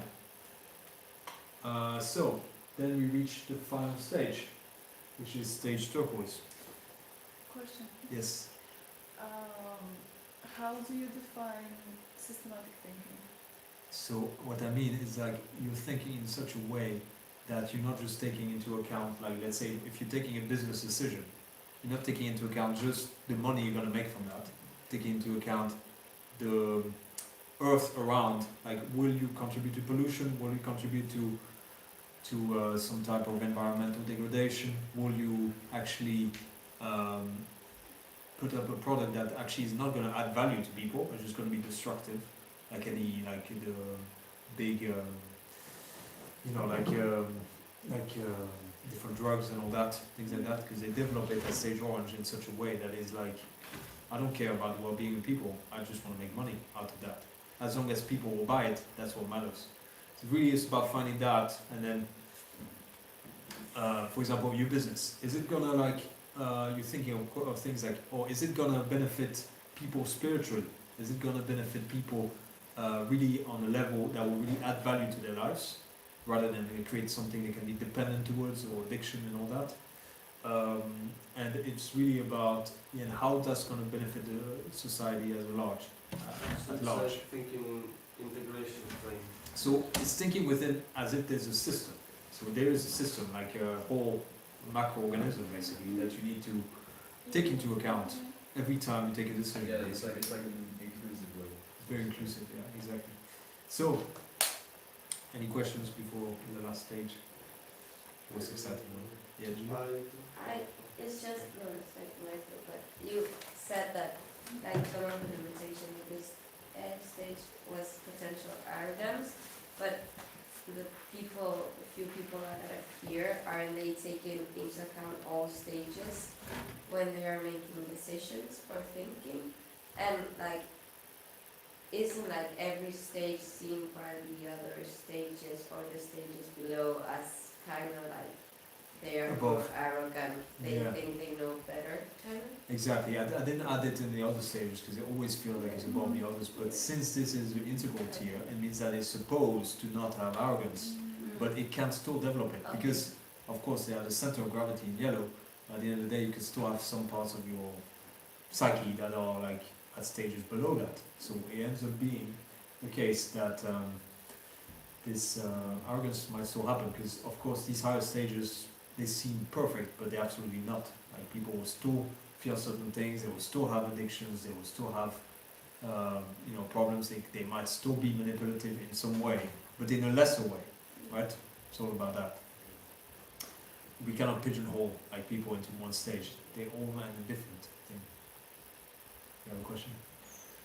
I don't know if it's like, yeah, I wanted to ask about, do you think there's, some kind of religion which are like kind of more adapted to some Yeah. stages of consciousness? For example, I was thinking about like, the big religion of the West, like Islam, Christianism, and Judaism. So you can Like, actually you see, start. those Yeah. religions are more, I feel, more collective, and like Buddhism, for example, is very Yeah, exactly. That's something inward I really want to touch on. It's like the fact that, for example, you can look at the prophet of a certain religion, look at the stage they're at, yeah. and seeing from there what book got written according to the stage they were at. Yeah, that's it. And from there, you can actually judge in some way if one religion is gonna lead to more of that increase in consciousness, like Buddhism, as you say. In some sense, Christianity as well. If you take the Bible out of it, if you take the teachings of Jesus on its own, then it's a very high thing. Yeah. Whereas if you look at if you look at Islam, you got Muhammad the Prophet. Like he ended up still. It's very blue. Yeah, it's very blue. Exactly. It's like he still did things like raping little girls and things like that. And he still. He wasn't at this level of turquoise. It was a lot about, about these rules to make society much better. And in some sense, he's. Yeah, that's it, and that's why like. That's why you see Quran that. is like you have proper rules as in. Exactly. But Christianity too. It's just like. But Christianity People- is less. I feel like it was more. Yeah. Like here's the word of the Prophet, and try to follow it as best as you can. But it wasn't like, it's not like in Islam where it's like haram, halal, Or the Sharia like and more all like proper rules like. Exactly. So you can clearly see that there's certain things that, like, I think Buddhism would probably be one of them that really shows you that is most advanced in some way, because you see the Dalai Lama, for example, like he's really. So the Pope as a figure is more blue, but the Dalai Lama as a figure is more like turquoise, the last stage kind of. When you think about it. Yeah, but you can think about it like maybe like it's more evolved on the spiral, on the level of the spiral that. In that general, makes- yeah. But some religion can be more adapted in some certain cases, in some certain. Exactly. There's that, and at the end of the day, even if the prophet was like turquoise or whatever, it doesn't matter. Like the society of that day and age is gonna take it as their point of view at this stage. Like That's exactly, like Jesus is the best example, I think. So basically here, there's a transition from yellow to turquoise, which is a higher stage that is known of. So there could be stages above that, but it's like these psychologists, when they looked at it, they looked stage. So then it realizes here that there's limits to intellectualism, because like being in the mind too much is actually can cause certain issues, and for the person itself thinking, and for as well the society. So it realizes that there's a big need for embodiment here. and it realizes that it really has a pure awareness of the whole, whereas yellow sometimes could get stuck in concepts. So there's a holistic integration that happens here of mind and heart and individual and collective. That truly happens there. So the two best examples I can think of that were transitioning to that are Alan Watts and Ram Dass. So Alan Watts, like towards the end of his life, you like Alan Watts, do you? Both of them. So Alan Watts, like the philosopher, so he turned out to veer away from his really systematic approaches towards spirituality and Eastern and Western spirituality, and society to really communicating it with flow and spontaneity. And he started talking much more about like the nature of the universe and things like that. And in some way, his talks was really about conveying that oneness at the end of the day, whereas before it's more about understanding the systematic idea of like karma, of like different things of Buddhism and etc., which he explained really well. But then he realized that explaining that was just not enough. He had to really embody it as he turned more and experienced that wholeness and started to try to communicate it. Whereas Ram Dass, after suffering a stroke, he was really on the stage yellow thing, more systematic approach to spirituality and losing his mobility. He turned from a very systematic approach to really going towards experiencing the non-duality and the very deep interconnectedness in a visceral sense. So he was then, from there, trying to live in full presence and surrendering fully to his condition as well. So that's really something about stage turquoise that you can see as high. Doesn't mean stage turquoise is necessarily enlightened. That's the idea that we might have a problem with. Is like as well. It doesn't mean that if someone's enlightened, they're necessarily in stage turquoise, because people can reach enlightenment to a lot of different stages. But still, you can clearly see when someone's really at this stage when they've integrated the stages below. This is a lot of people are enlightened on, haven't gone through the stage yellow, for example. They haven't gotten there. They don't have a systematic approach, it's just like in presence, pure presence, as they call it. Oh, I have a really good example. The guy who wrote the Eckhart Tolle. Yes. I feel like he's someone who's extremely enlightened, but he's not smart enough to be yellow. Sorry, he's a bit dumb. Yeah. But he's very enlightened. It's just like Yeah. From reality. Yeah, it's very detached from Yeah. reality in some He's sense. not like But yeah, that's examples. So when I'm going to give you examples here of turquoise, it's important to understand that it doesn't mean that they fully integrated the stages below. Some of them have, but I think these are the best examples of a real stage turquoise person that has really integrated the stages below. Because you can see Alan Watts in his like early life, much more systematic, much more like stern and not as, and he seemed much more serious. But then at the end of his life, he ends up like He was just a getting drunk. crazy, you know. He was drinking heavily, but Yeah, that's another thing I'm Yeah. talking about. It's like, it doesn't matter which stage you're at. There's still going to be addictions. There's still going to be things. Imperfections happen. And but I like really Ram Dass and Alan Watts because also through their life they went from a very blue kind of family, then they transitioned to orange, to green, to yellow, and then turquoise. So it's a kind of full integration of that throughout their lifetime. Whereas most people actually stay in the same stage throughout their entire life. So the motto here is in harmony with the whole. So this illustration really shows it, I think. So it's reaching the full-blown collectivistic stage, but again, it's about preserving your autonomy within that collectivism. So it's holistic, it's intuitive, and then in terms of population, you can't really tell how many people are there, but we can assume it's less than 0.01% of the population. So there are 4 good examples here. Eckhart Tolle is there, of course.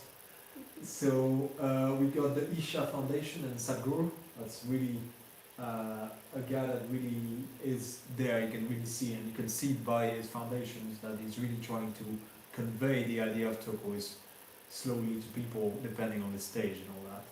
We got Ram Dass. We got Teal Swan. In some sense, it's like, I wouldn't say she's fully there, but I would say that she really conveys that really well. And it's really easy to confuse someone from yellow to turquoise because they will talk about the oneness with life, but doesn't mean that they necessarily experience it on a day-to-day basis in presence. It's the same. A lot of green spirituality would be like, are we all one with the universe, all that? But have you truly experienced it? You can just like talk about something, but not necessarily experience it. That's the thing, because that's why it can be really easy to confuse green with turquoise, because certain teachings of greens will veer towards turquoise, but they're not there yet. Because of other problems that they have, they're still stuck in some sort of like justice and fairness and all that, basically. So, yeah, Eckhart Tolle is there, obviously. I mean, I added them here, and as I say, yeah, I know that having read this book about now, I feel like he's just repeating himself constantly about just that, without really giving a systematic There approach. must be a reason for that, no?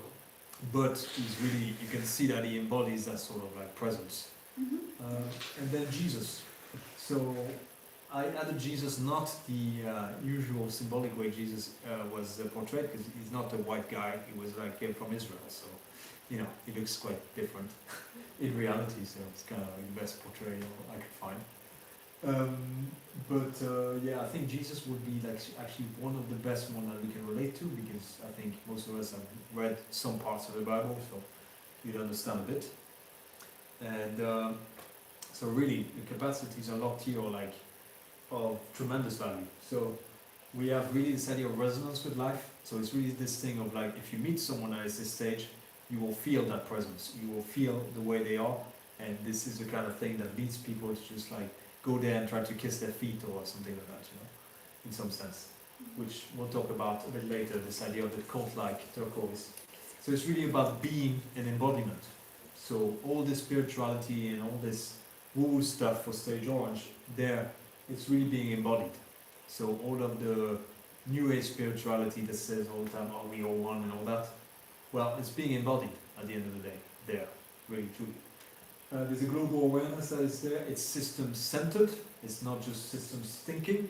It's about the entire, it's centered towards the entire system, the entire universe in some sense. It's not taking care only of humans and animals, but like, you know, all of that. Body, soul and mind together. What? Body, soul and mind together. Exactly, yeah. Yeah, the integration. Everything. Exactly, everything. So, you know, there's the more abstract world, spiritual world, the material world, and all of that is getting together.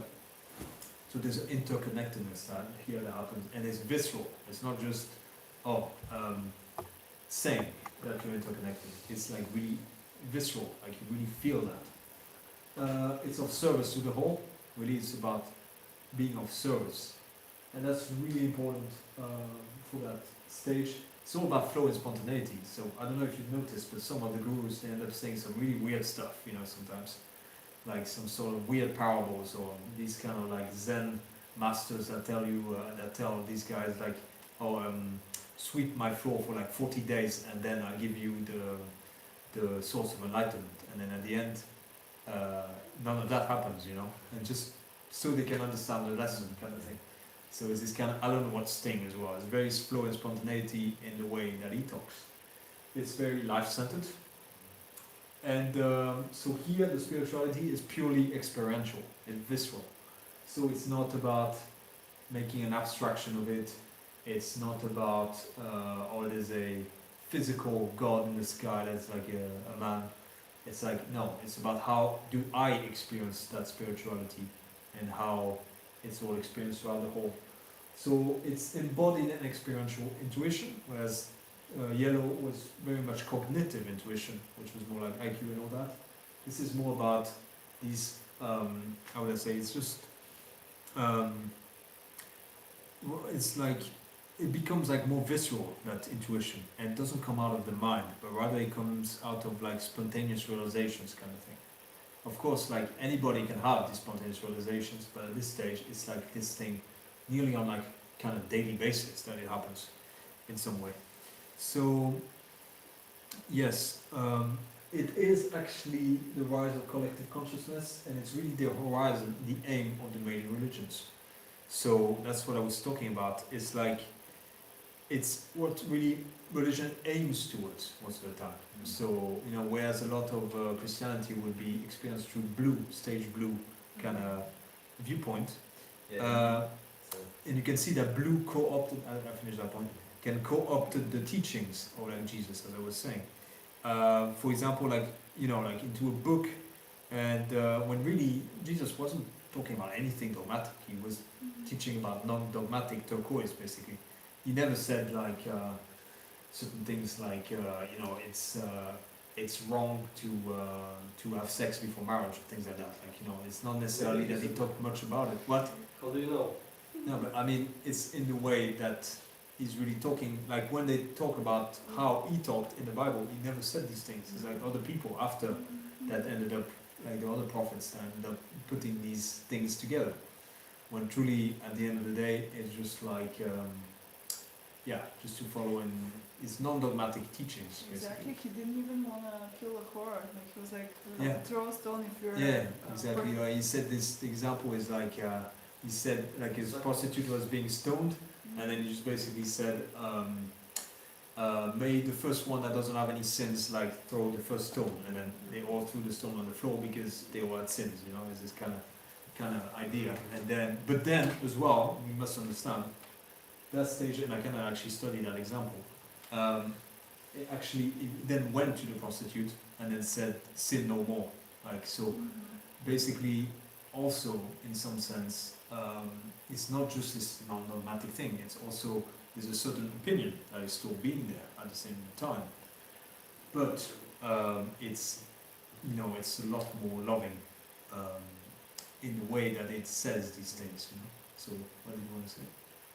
I just want to say that it's often individuals in that kind of state of consciousness, they understand like the purpose of all the religions and are trying to bring it together. Like for example, we were talking about Sadhguru, he often talks about Islam, he talks about Christian and like Jesus, and he kind of understands the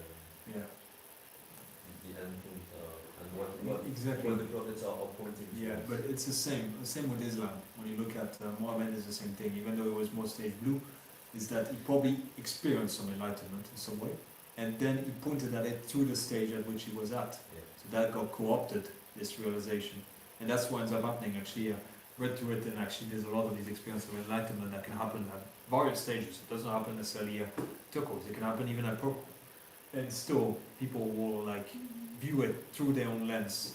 So then from there, they just like they act from there basically. Whereas the idea of enlightenment itself can be turquoise, but doesn't mean that everybody that has ever been enlightened is at this stage, right? I'm gonna go have dinner. Okay. But I'll catch the rest later. Yeah, I think we might create a big issue for the kitchen if we are all late. Wait, I'm nearly done. Okay. Okay. So it's really about the visceral interconnectedness at this point. So it's a feeling of being connected to the whole at all times and all parts of the same source, all parts of the same source. Doesn't mean all times, but most of the time kind of idea. It really is a global holarchy in the sense that it stems from this visceral interconnectedness.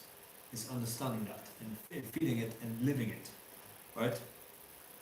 So it's a facilitative leadership, like same way that Jesus taught in parables, like with stories and all that. He just like facilitates it, but he also understands that people need to go through their own progressions to understand such lesson. It's not, you cannot just say it to someone, oh, we are one, and then that person is just going to feel forever that they're all one with everything. It doesn't work like that. So there's a holistic view and there's a true embodied wisdom that you feel there. Sorry, just a question. At what stage do you think you properly, you integrate this idea of like spiral dynamics and that people At the stage yellow, at the stage yellow? usually because integration. Spiral dynamics requires integration to be fully understood. So then examples here would be Sadhguru, Muji, Osho, mystics, Buddha, Ramdas, Eckhart Tolle, the Dalai Lama. I'll put this one in there. I'm not, there's a hint of turquoise, let's say. Deepak Chopra, Zen. Ken Wilber at some point has a bit of that as well. Like you can truly see, he's more of a yellow thinker, but still. The late life Alan Watts, Jesus. So yeah, that's what I want to The talk. thing, like, how can you compare Jesus to like Till Swan? Because it's really difficult to give you. They have different There might functions. be Let's say the Race these of that, examples no? are men. Deus one is a Well, woman. I know. I there's tried to one. find that, but There's I one just woman. could not.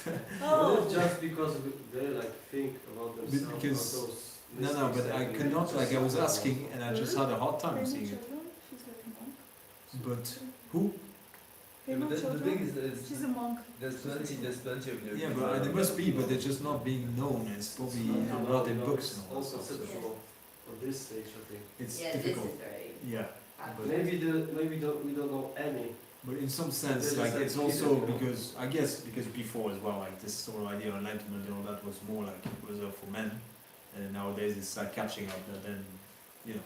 What if like the true one is just like a fisherman?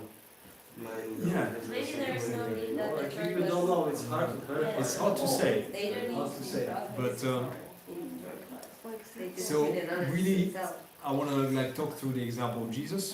So it's really embodying forgiveness at all times. Like you can see just being killed by the Romans and just being like, I forgive you.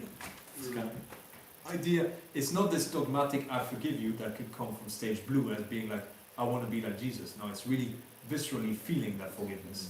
It's not strategical forgiveness, which will happen at stage yellow with Nelson Mandela.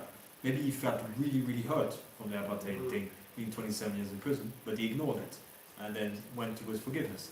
This is true, like felt, visceral forgiveness.